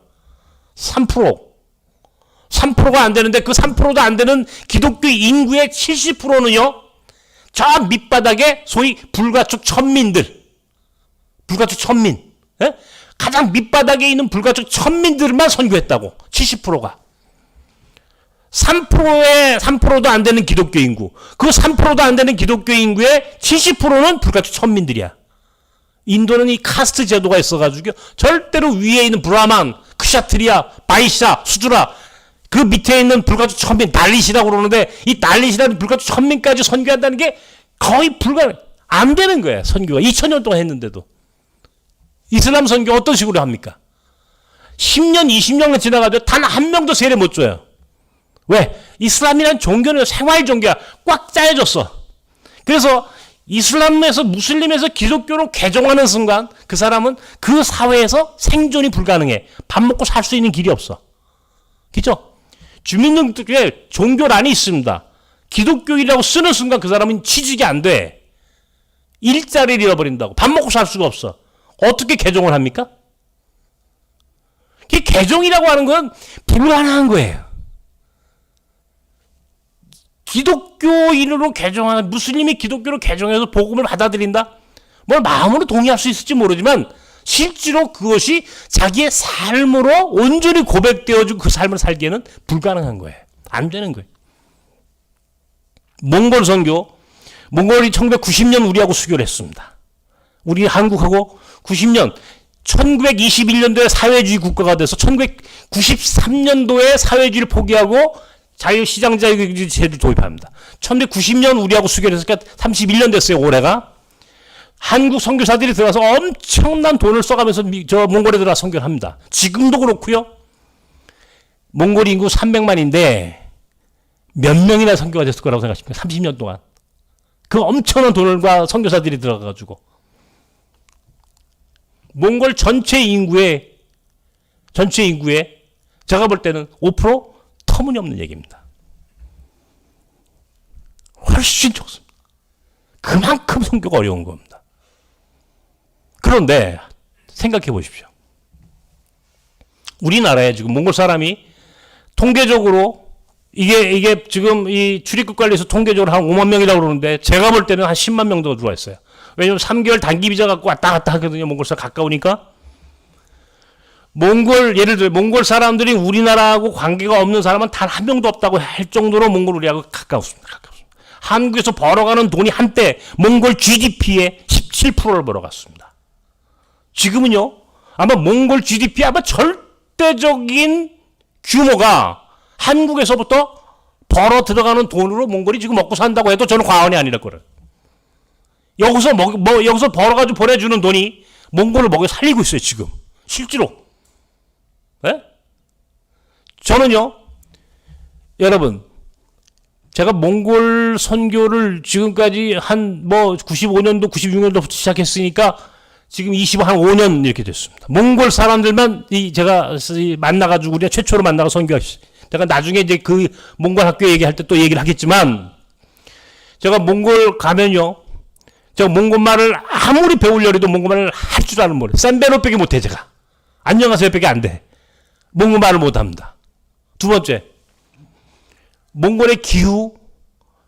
지금 이 9월 15일 이후로는 몽골이 겨울입니다. 2월 달에 한번 갔는데 영하 30도예요. 영하 30도. 전 죽는 줄 알았습니다. 얼어 죽는 줄 알았어, 정말. 견딜 수가 없어요, 이게 추위. 기후가 너무너무 안 좋아요. 저는 몸도 약한데다가. 가장 치명적인 거. 제가 음식을 못 먹습니다, 몽골 음식을. 몽골을 가면요, 초원에 가가지고 이렇게 말 타고 허륵이라고 그래가지고 이제 몽골 양고기 잡아가지고 돌하고 해가지고 찜통에다 찌는 음식이 아주 유명한 음식이 있습니다. 이 허륵을 다 해가지고 목사님들, 장로님들 가면 또 대접한다고 초원에서 이제 양을 잡아가지고 이제 그 대접하지 않습니까? 잘 드세요. 저는요, 양고기 냄새만 맡아도 저는 아무거나 음식을 못 먹습니다. 저는 한 30m쯤 떨어져 혼자 컵라면 먹습니다. 그래서 우리 교단의 세계선교부 총무가 같이 갔는데 총무 목사님 나보고, 유 목사님, 이 양고기 참 좋은 건데 이거 먹어보라고. 아예 목사님이나 드세요. 나보고 뭐라고 하냐면 세계선교부 총무가, 유 목사 이거 안 먹으면 선교사 못해. 나 선교사 안 해요. 그래서 당신이 전 세계 이제 선교지 쭉 가면서 대만에 갔더니 대만 선교사가 하루는 그러더래. 저 고산 쪽에 오늘 추장이 서울에서 손님 오셨다고 초청을 했는데 목사님 오늘 올라가시면 무슨 음식이든 주는 대로 다 드셔야 됩니다 그러더래. 내가 세계선교부 총무인데 이 정도 음식은 내가 전 세계 음식 다 먹었는데 먹는다고. 갔더니 원숭이를 삶아서 주더래. 원숭이를 삶아서 주는데 이만한 통에다가 원숭이 한 마리 주는데 소금도 없이 말이죠. 원숭이 먹어. 선교사님이 현지 선교사가 목사님 이거 안 드시면 저 선교 못합니다 그러더니 원숭이를 한 마리를 다 먹었더니 앞에 있던 고산족 추장이 한 마리를 또 갖다 주더래. 두 마리 먹었대 자기가.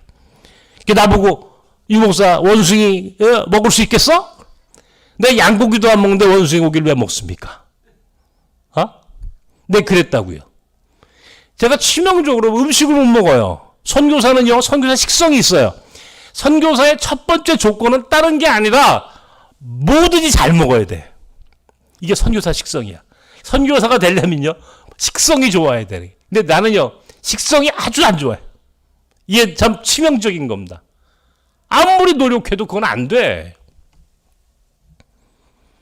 아무리 노력해도. 말도 못해. 기후도 적응이 안 돼. 음식도 못 먹어. 나는 몽골에 가서 선교 어떡합니까? 못 알아저기죠. 눈도 안 보여, 지금은 이제. 몽골 선교? 나 같은 사람은 선교사에 아무것도 할 수 없는 인생이에요. 그런데 보세요. 하나님이 저를 참 예뻐하신 거야. 야, 너는 몽골 가지 말고 한국에서 해. 몽골 가지 말고 한국에서 해. 여기서 하라는 거야. 여기서 한국에서 몽골 학교를 하고 몽골 문화원도 만들어보고 몽골 사람만 있는 게 아니잖아요. 우리 교회는 일하는 사람, 아까 얘기했죠. 터키 우리 호자 선교사 제가 또 이따 얘기하겠습니다만은 일하는 사람, 베트남, 중국, 필리핀 전 세계 사람들이 우리 교회에 찾아오는 거예요. 여기서 선교하는 거예요, 나는. 여기서 한국에서 얼마든지. 아니 내가 가만히 있어도 하나님 보내주셔. 250만 명이라도 보내주셨어. 250만 명. 근데 더 보내주시겠대 앞으로. 한 500만 명에서 1000만 명까지. 말만 하래. 여러분, 나 같은 사람이 눈도 안 보이고 음식도 못 먹고 그 나라 말도 한마디 못 하는데 여기 앉아서 전 세계가 나의 교구야. 요한 웨슬리, 감리교의 창시자 요한 웨슬리가 전 세계가 나의 교구다. 전 세계가 나의 교구다 그랬다고, 웨슬리가. 제가 똑같이 얘기합니다. 전 세계가 나섬의 교구다. 전 세계가 우리의 교구입니다. 아주 작죠, 우리는. 미미하죠. 그죠? 그러나 내 안에 있는 꿈, 비전, 내가 세상을 보는 관점은요, 전 세계가 보이는 거예요. 몽골 초원에서부터 저 중앙아시아, 터키, 인도, 베트남, 북한, 온 세계가 내 안에 다 있어. 내가 마음만 먹고 내가 포기하지만 않으면 나는 전 세계가 내 교구로서 나는 얼마든지 여기서 위대하게 쓰임받을 수 있는 최고의 인생을 살고 있는 거예요. 내 핸디캡이 있어. 여기 있죠. 눈도 안 보여, 음식도 못 먹어, 말도 못해. 그런데 한때니까요. 저는 여기서 더 많이 몽골에 가가지고 지난 30년 동안 몽골 인구의 3%, 4%도 안 되는 기독교인을 만들기 위해서 한국교회가 어마어마한 돈과 선교사들을 보냈어요. 어마어마한 돈과 선교사를.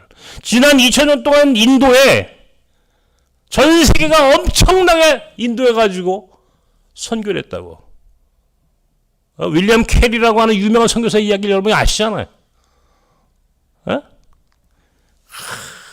사비엘이라고 하는 유명한 예수의 선교사가 가가지고 인도에 가서 선교를 했다고. 근데 인도 인구의 3%가 안 돼. 그나마 그것도 70%는 불가촉 천민들이야, 천민들. 위에 있는 카스트, 브라만, 크샤트리아는 건드리지도 못했다고. 카스트가 무너지지 않았어요, 인도에 가가지고는. 터키, 이란, 무슬림들, 수많은 사람들이 가가지고 수많은 돈을 넣어서 이슬람 선교한다고 했지만 10년, 20년 가도 단 한 명도 세례를 못 주는 게 이슬람 선교입니다. 단 한 명도 세례를 못 줬어요. 그런데 하나님은 우리에게 기회를 주셨어요. 우리 호자트 선교사로 이제 돌아갑니다. 내가 몇 분 더 할 수 있습니까, 목사님? 에? 우리 호자 선교사 얘기할게 이제. 지난 주일날 저는 우리 호자 선교사와 2달에 한 번씩 줌으로 한국과 터키 그리고 터키에서 일어나고 있는 수많은 사역을 통해서 만들어진 페르시아 난민들이 함께 그 시간이면 쫙 들어와서 예배를 드립니다. 줌으로. 그날은요, 지난주는 영국, 독일, 노르웨이, 오스트리아, 아제르바이잔, 이란 현지에서 이란, 터키에서 3군데의 공동체가 들어왔어요. 사람들이 쫙 그날 들어와서 예배를 드려요. 한국에 있는 제가 한국말로 나는 뭐 이란 말 살람 말라이쿰 딱 그 말 한마디밖에 못합니다. 살람 거꾸로 그 사람들이 안녕하세요 목사님 줌으로 들려오는 그 소리를 듣고 한국말로 설교를 하고 터키에 있는 우리 호자시 통역을 합니다. 동시 통역을 하잖아요. 통역을 하면 전 세계에 있는 페르시아 사람들이 그 설교를 쫙 듣는 겁니다. 2달에 한 번씩 우리는 그 예배를 드립니다. 12월 12일 날 또 그 예배가 있습니다. 꼭 그날 들어오십시오. 왜 오늘 이 말씀을 드리냐면요. 2014년 6월에 우리는 호자시라고 하는 선교사와 그 가정을 터키 이스탄불로 파송을 했어요. 제가요, 터키를 주목하는 이유가 있습니다. 이것도 참 또 터키 얘기를 좀 해드려야 되는데, 이 터키라고 하는 국가가 저 북쪽에 보스포러스 해협을 넘어서 그리스, 그 옆에 불가리아, 동북쪽에 그루지아, 조지아라고 하는 나라가 있고, 아제르바이잔, 아르메니아, 그 밑에 이란이 있고, 그 아래가 이라크, 시리아, 딱 8나라가 뱅그로 돌아와 있습니다. 서쪽은 지중해입니다. 이란이 터키하고 딱 붙어 있습니다. 이란이라는 국가가. 아까 이란 얘기했잖아요. 이란은요, 저 북쪽으로는 하여튼 이 아르메니아, 아제르바이잔, 뭐 우즈베키스탄, 중앙아시아, 저 아프가니스탄 다 연결돼 있죠. 그리고 서쪽으로는 터키하고 연결돼 있는 거예요. 터키하고. 근데 보세요. 이란이 40년 동안 좀 먹고 살 길이 없는데 어느 나라로 가겠습니까? 이란 사람들이. 중앙아시아 가겠습니까? 아프가니스탄 넘어가겠습니까? 어디로 가요? 유럽으로 가고 싶을 거 아니에요. 전 세계로 가고 싶을 거 아니에요. 가려면 가는 길이 있어. 길목이 있다고. 물고기도 다니는 길이 있는 것처럼 난민들도 다니는 길이 있는 거예요. 아무데나 가는 게 아니야. 사람이라는 게. 다니는 길목이 있다고. 길목이 어디냐? 터키야. 이스탄불이야. 이스탄불로 사람들이 모여들어. 터키에 이란 사람들이 많을 때는 얼마까지 있었냐? 200만 명이 들어왔습니다. 200만 명이 터키로 들어와 있는 거예요. 난민으로. 그러면 터키에서 난민주의를 받고 있다가 이 사람들 중에 일부가 영국이나 독일이나 노르웨이나 혹은 호주나 미국으로 캐나다 같은 데로 쫙 흘러가는 겁니다. 난민들의 길목이야. 길목. 터키가. 내가 그걸 알았어. 나는 이 역사 공부를 하고 인문학 공부를 하다 보니까 보여. 터키라는 나라가 얼마나 중요한지. 가봤어. 일부러. 터키를. 호자스를 데리고 2014년도 2월에 내가 그 가정을 데리고 일부러 터키 여행을 갔어. 한번 가자. 터키로. 갔는데 곳곳에 페르시아 사람들이 보이는 거야. 내 눈이 안 보이는데 어떻게 보이느냐고요. 눈 뜬 사람들이 못 보고 눈 감은 내가 보여. 이런 역설이 어디 있습니까? 나는 그게 들리더라고. 알게 됐어. 깨닫게 됐어. 마음으로 봤어. 여기다. 2014년 6월에 호잣과 그의 가정을 터키 이스탄불로 보냈고 거기에 나선 페르시안 교회를 세웠어요. 지금 6년, 7년째가 돼갑니다. 호잣이 한 사람이 거기서 이란 사람들을 선교하는 겁니다. 터키 사람들 선교한 게 아니고 터키로 들어오는 이란 난민들을 선교하러 보낸 거라 이게. 근데 호잣은 이주민의 삶을 살았잖아. 본인이 한국에서 난민의 경험이 있잖아. 그죠? 이주민의 삶과 난민의 경험을 일찍이 했기 때문에 호잣은 난민의 마음을 알아. 거기다가 어렸을 때부터 이 사람은 무슬림이었어. 꾸란을 달달달 외우던 사람이야. 이 사람은 한국 국적을 취득했다고 그랬죠? 이 호잣? 한국 국적은요, 터키에서 최고야. 이 패스포트 파워가 가장 좋은 나라가 터키에서는 한국입니다. 아세요? 미국 사람보다 우리 한국 사람의 패스포트 파워가 더 강해. 이 터키에서는. 그만큼 터키 사람들이 우리를 좋아한다고. 같은 돌골족, 유목부족의 일환이고 뭐 하여튼 굉장히 그것도 역사적 맥락이 있는데 어쨌든 한국 사람을 좋아해. 한국 패스포트만 보여주면 한국 사람이 코리안이야. 최고야. 형제 국가라고 그래 이 사람들은. 보세요. 거기다가 이 사람은 페르시아 사람 아니야. 원래 이란 사람이야. 말이 완벽하적이죠. 한국 사람이 이란 말을 잘할 수 있으면 얼마나 잘합니까? 안 돼. 한국 사람 중에 이란 말을 누가 할 줄 압니까 지금? 터키에 있는 호자스는요. 한국 국적을 취득했어. 한국 사람으로 이란 말을 완벽하게 하는 무슬림으로 자랐던 그리고 장로의 신학대학에서 신학을 공부한 목사야. 그런데 이란에서 넘어온 난민들이 200만 명이야. 여러분, 이거는 완전히 가두리 양시장입니다. 터키는. 완전히 가두리 양시장이야. 가두리 양시장 아시잖아요. 그죠? 바닷가에다가 뺑그르르 금을 치고요. 거기다 고기 집어넣으면 아무리 고기가 자유로운 것 같아도 그 고기는요. 그 금을 밖으로 못 나가는 거예요. 마찬가지예요. 터키의 그 길목에 딱 호자스 가서 버티고 있는 거예요. 거기서 선교하기 시작했어요. 7년 동안. 지금까지요. 150명, 거의 200여 명 정도의 세례자가 나왔어요. 내가 직접 가가지고 세례를 줬다고. 내가 많이 갔을 때는 25명씩 세례 줬어. 터키 가가지고. 가면 호자씨 그래. 목사님 오실 때 세례 주려고 목사님 기다리고 있었습니다. 다 훈련된 사람들입니다. 제가 세례 주러 갔더니요.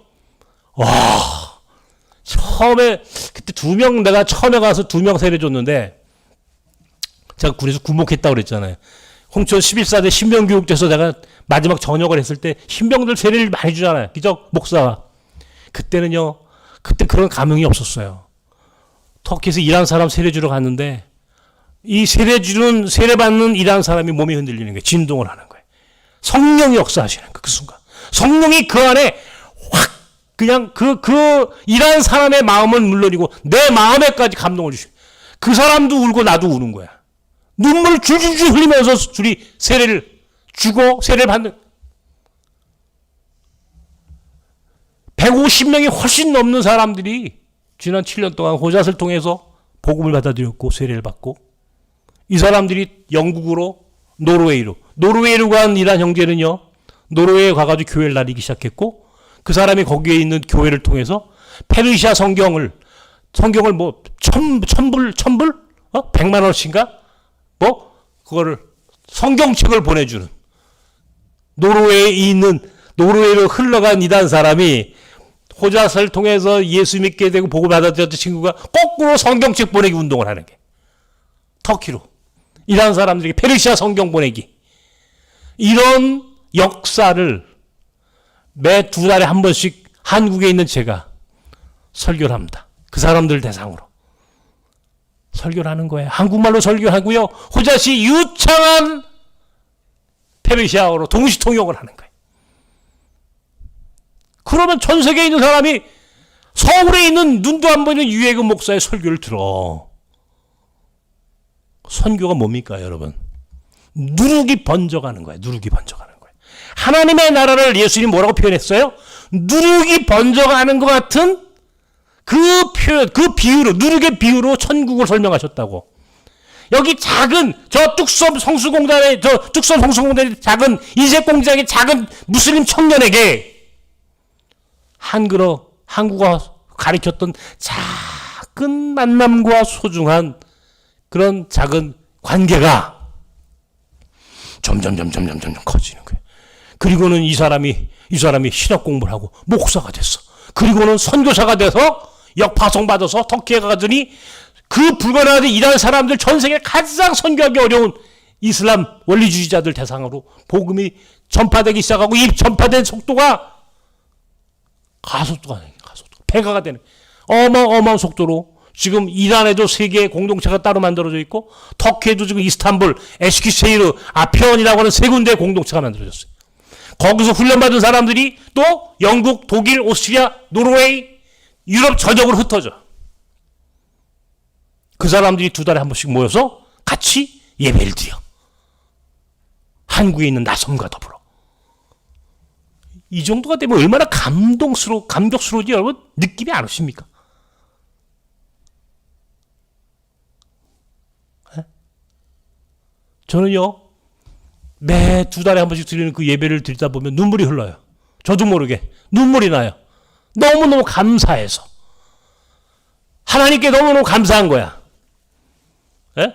내가 여기서 정말 고통 속에 하루하루를 버티고 살아가는데, 여러분 눈이 보이지 않는 나 같은 이 비루한 인생이 얼마나 고통스럽게 사는지 여러분들 이해 못합니다. 그런 나 같은 사람이 여기서 복음을 증거하고 그렇게 선을 함께 나누었던 사랑과 하나님 나라에 대한 복음이 점점 퍼져서 지금 이란으로 들어가는 게 이란으로. 지금 인도에 우리 빤가지 선교사가 가서 인도 펀잡을 중심으로 선교하고 있어요. 엄청난 선교가 이루어지고 있습니다. 인도에서. 우리 투아라고 하는 베트남 자매가 지금 베트남에서 선교하고 있습니다. 지금 짜린나라고 하는 중앙아시아 사마르칸트 출신 자매가 지금 장로신학대학 졸업하고 사마르칸트에서 복음을 증거합니다. 터키에서, 중앙아시아에서, 몽골의 보르마라고 하는 우리 학교 우리 공동체 출신의 또 역파성 선교사가 몽골에 가가지고 또 선교합니다. 몽골에서, 인도에서, 베트남에서, 터키에서 우리 공동체가 5명의 선교사를 이렇게 보냈어요. 역파송이다. 우리 역파송. 선교는 나그네를 순례자 되게 하는 거야. 나그네를 순례자 되게 하는 게 선교라고. 선교란 뭐냐? 나그네를 순례자 되게 하는 것이다. 다시 말하면 나그네는 나그네인데 순례자는 본향 하나님의 나라라고 하는 목적지를 갖고 사는 나그네를 순례자라고 부른다고. 우리는 나그네인데 그 순례자의 삶으로 우리의 삶이 바뀌었어. 왜? 우리는 목적이 있는 인생이니까. 본향을 봤거든. 우리는 그 본향을 향해 같이 가는 거야.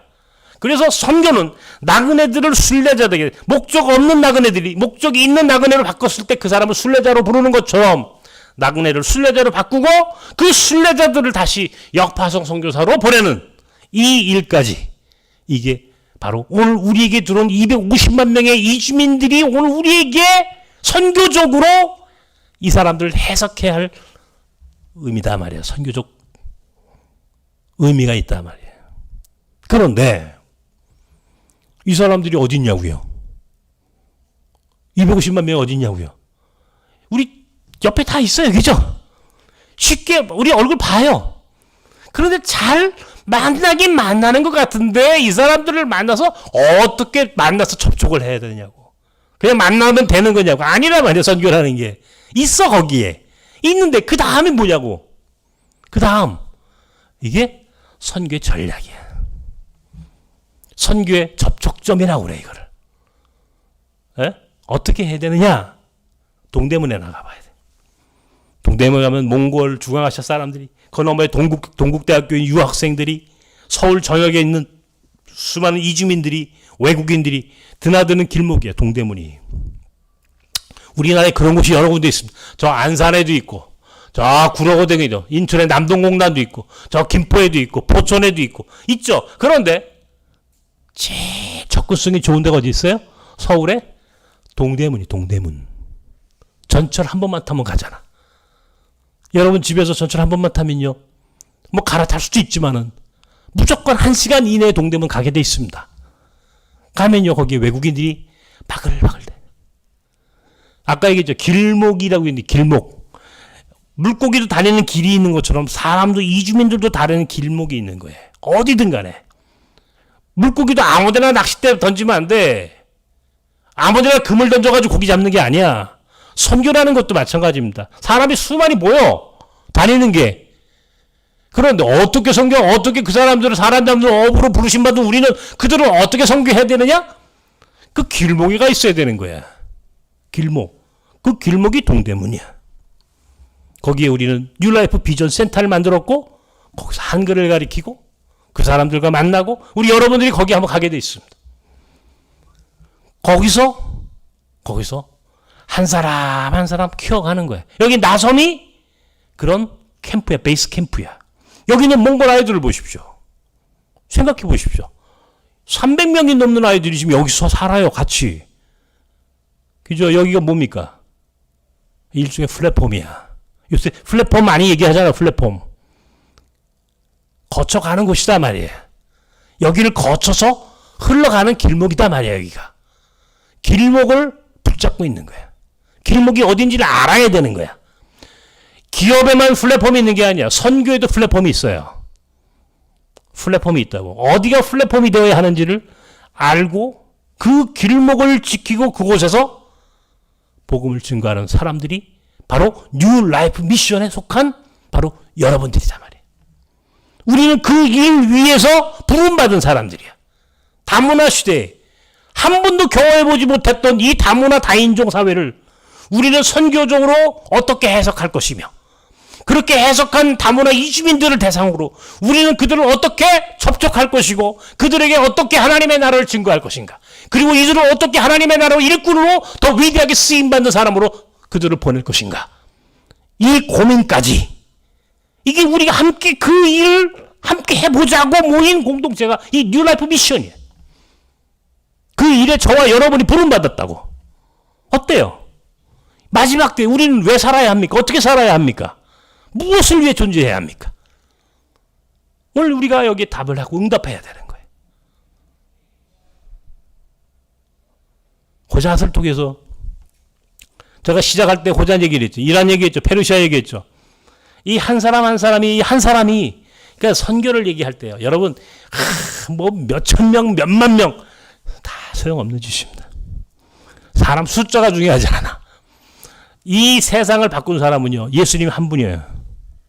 2000년 전에 오셨던 예수님 십자가 사건 하나. 이 세상의 복음이 오늘 여기까지 올 수 있도록 가장 중요한 역할을 했던 사람은 바울 한 사람이에요. 바울 한 사람. 바울 한 사람의 헌신과 그의 역할이 이렇게 중요한 거야. 그죠? 한 사람이 중요한 겁니다. 한 사람이. 많은 사람이 필요한 게 아니라고요. 이슬람 선교, 우리 호자 선교사 같은 사람 한 사람만 뽑아 보내면 돼. 이런 사람이 10명쯤 있으면 훨씬 좋겠죠. 그죠? 이렇게 선교하죠.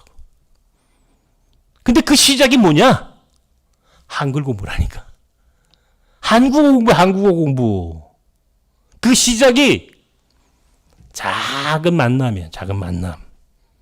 그곳에서부터 복음이 퍼져간 거야. 누룩이 번져가듯이. 하나님의 나라는 그렇게 전파돼 가는 거예요.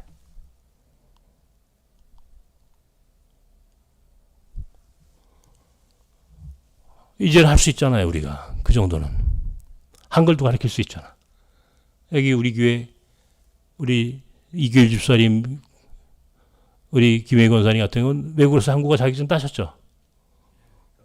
땄죠, 이제. 자격증 나왔습니까? 이 문서로 딱 이게 나옵니까? 학위증이 나옵니까? 축하합니다. 우리 홍 집사님은 그거 받으셨습니까? 안 하셨습니까? 빨리 하십시오. 별로 어렵지 않다는 게 아니고 할 수 있습니다. 인터넷에서 할 수 있거든요. 아니, 그거 없어도 사실 가르칠 수 있죠? 가르치는 거는. 이왕이면. 근데 어떤 분들은 그래요. 목사님, 저는 한국어 이런 거 잘 못하는데요. 여러분, 우리 각자 은사가 있어요. 우리 동대문 사역에는요, 한국어 가르치는 권사님이 오셔가지고 여러분에게 한번 정말 신나는 얘기를 해드릴 겁니다. 그 권사님, 영남교회 권사님이신데, 나는 그 권사님이 얘기할 때마다 내가 가만히 들으면 내가 신나. 이 권사님이 얘기하는 게. 그 얘기를 듣는 내가 신나. 얼마나 감동적인지 말도 못합니다. 조그만 권사님 한 분이요. 어마어마한 일을 합니다. 어마어마한 일을 지금. 예? 근데요, 한글 못 가르치면 어때요? 어떤 분은 기도 모임. 어떤 권사님은요, 전도지를 자기가 만들어가지고 나가서 전도지만 돌립니다. 동대문 가면 그 사람 많잖아요. 외국인들이. 전도지만 돌립니다. 전도지도 요만하게 만드는 거예요. 외국인 전도지는. 명함처럼 만들어야 돼요. 그것도 이따만하게 만들어가지고 안 돼. 다. 외국인은요. 전도지를 주면요. 전도지라고 하는 게 다른 게 아닙니다. 거기에. 예? 여기 한국어 공부가 있고 뭐가 있고 쫙 너희들을 위해서 당신들을 위해서 우리가 이런 서비스를 해줄 겁니다. 라고 하는 조그만 쪽지에 이렇게 명함처럼. 한국 사람도 외국에 나가가지고 만약에 누군가 그거 주면요. 그거 버리지 않습니다. 주머니에 넣습니다. 그리고 꼭 필요한 순간이 옵니다. 그럼 글로 전화가 하는 거예요. 나 지금 당신의 도움이 필요합니다. 그러면 그때 탁 데리고 들어오는 겁니다. 얼마든지 할 수 있어요. 우리가 할 수 있는 게 어떤 분들은 뭐 한국어부터 시작해가지고 뭐 침을 놓는 분이 옛날에 이 침술도 했는데 요즘은 그거 안 하실 거예요, 그죠? 예. 근데 그거는 각자의 은사대로 어떤 분은 기도, 어떤 분은 거기서 중보기도 해주는 것만으로도 충분히 의미가 있어요. 어떤 분들은 전도지만 돌려도 돼. 어떤 분들은 전도지만 돌려도 돼. 어떤 분들은 그것도 못하고 저것도 못하면 그냥 우리 그 안에 있는 멤버십으로 참여만 해도 돼. 참여만 해도 돼. 단돈 10,000원씩, 20,000원씩 회비만 대줘도 그것으로 선교가 가능해. 이게 뉴라이프 미션에 참여하는 모든 회원들이 하나님 나라를 위해서 우리가 한 배를 탄 동역자들이 되는 거예요. 나는 지금까지 30년 동안 이 일을 해오면서 저는 행복했습니다. 사실은 굉장히 힘들고 어려웠지만 그러나 한편 제 마음속에 참 감사하다. 감사하다. 야, 우리가 어떻게 여기에 이렇게 학교가 있고 우리 아이들이 여기서 공부하는 모습을 보면서 제가 우리 아이들, 여러분, 이 아이들이 앞으로 10년, 20년 후에 얘네들이 어떻게 되는 아이들인지 아십니까? 여기서 지금 제가 이 아이들 위해서 이렇게 헌신하는 이게 정말 이 헌신이지만 나중에 어떤 열매를 맺을 건지 여러분 한번 상상해 보셨습니까? 제가 몽골 얘기만 하면요. 3박 4일 할 수 있습니다, 지금. 3박 4일. 쉬지 않고 3박 4일 얘기할 수 있습니다. 그만큼 제가 몽골하고 가까운 사이입니다. 몽골이라는 나라가 우리에게 어떤 의미가 있는지, 이 아이들이 앞으로 30년, 20년, 10년 후에 이 아이들이 앞으로 어떻게 성장해서 어떤 역할을 할 수 있을지 생각만 해보면요, 상상만 해보면 막 가슴이 뜁니다. 가슴이.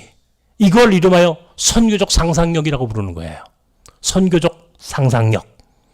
선교적 상상력만 갖고 생각해보면요, 막 보여요. 이게 10년, 20년 후에 이 아이들 통해서 몽골 땅이 어떻게 바뀔지, 그리고 몽골과 우리 한반도가 어떻게 연결될지, 몽골이 우리에게 어떤 도움을 줄지, 막 이 아이들을, 지금 이 아이들이 여기서 졸업하고 앞으로 몽골에 돌아가서 앞으로 이 아이들이 성장한 모습 속에서 나는 우리 민족의 미래, 하나님의 나라의 미래를 상상하는 거예요. 호자뜨라는 선교사 한 사람 보내려면요, 공부를 얼마나 시켜야 되는지 아십니까?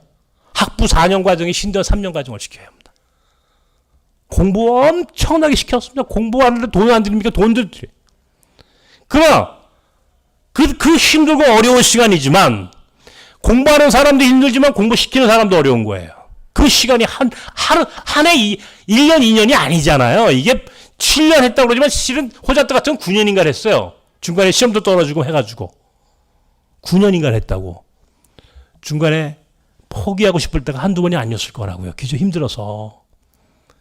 와, 2013년 10월에 딱 요맘때입니다. 무학교에서 목사 안수식이 있었어요. 우리 서울로에, 내가 서울로에니까.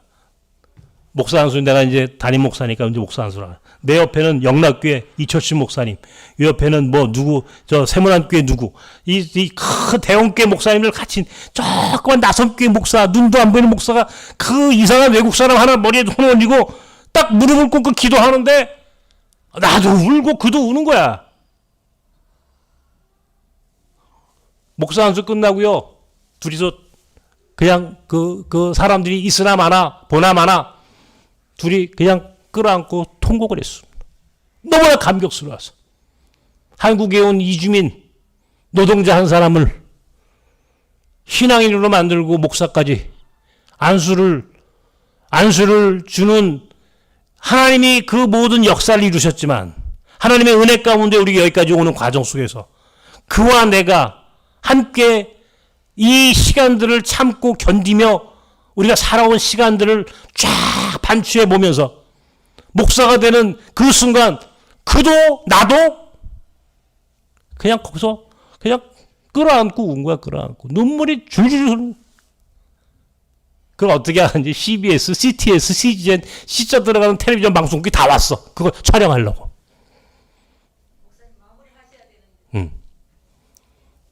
얼마나 감격스러운지 몰라요. 아까 얘기했죠. 선교는 나그네를 순례자 되게 하는 거예요. 그리고 순례자 된 사람들을 한 사람 한 사람 계속 보내는 거예요. 그러면 거기서 또 다른 역사가 일어나는 거예요. 또 다른 역사가 일어나면 그것이 누르게 번지듯 하나님의 나라가 확산이 되는 거예요. 우리가 상상하지 못하는 역사를 우리는 경험하게 되는 거예요. 이 경험과 이 감격을 우리가 함께 하자고요. 기도합시다. 하나님 아버지, 우리가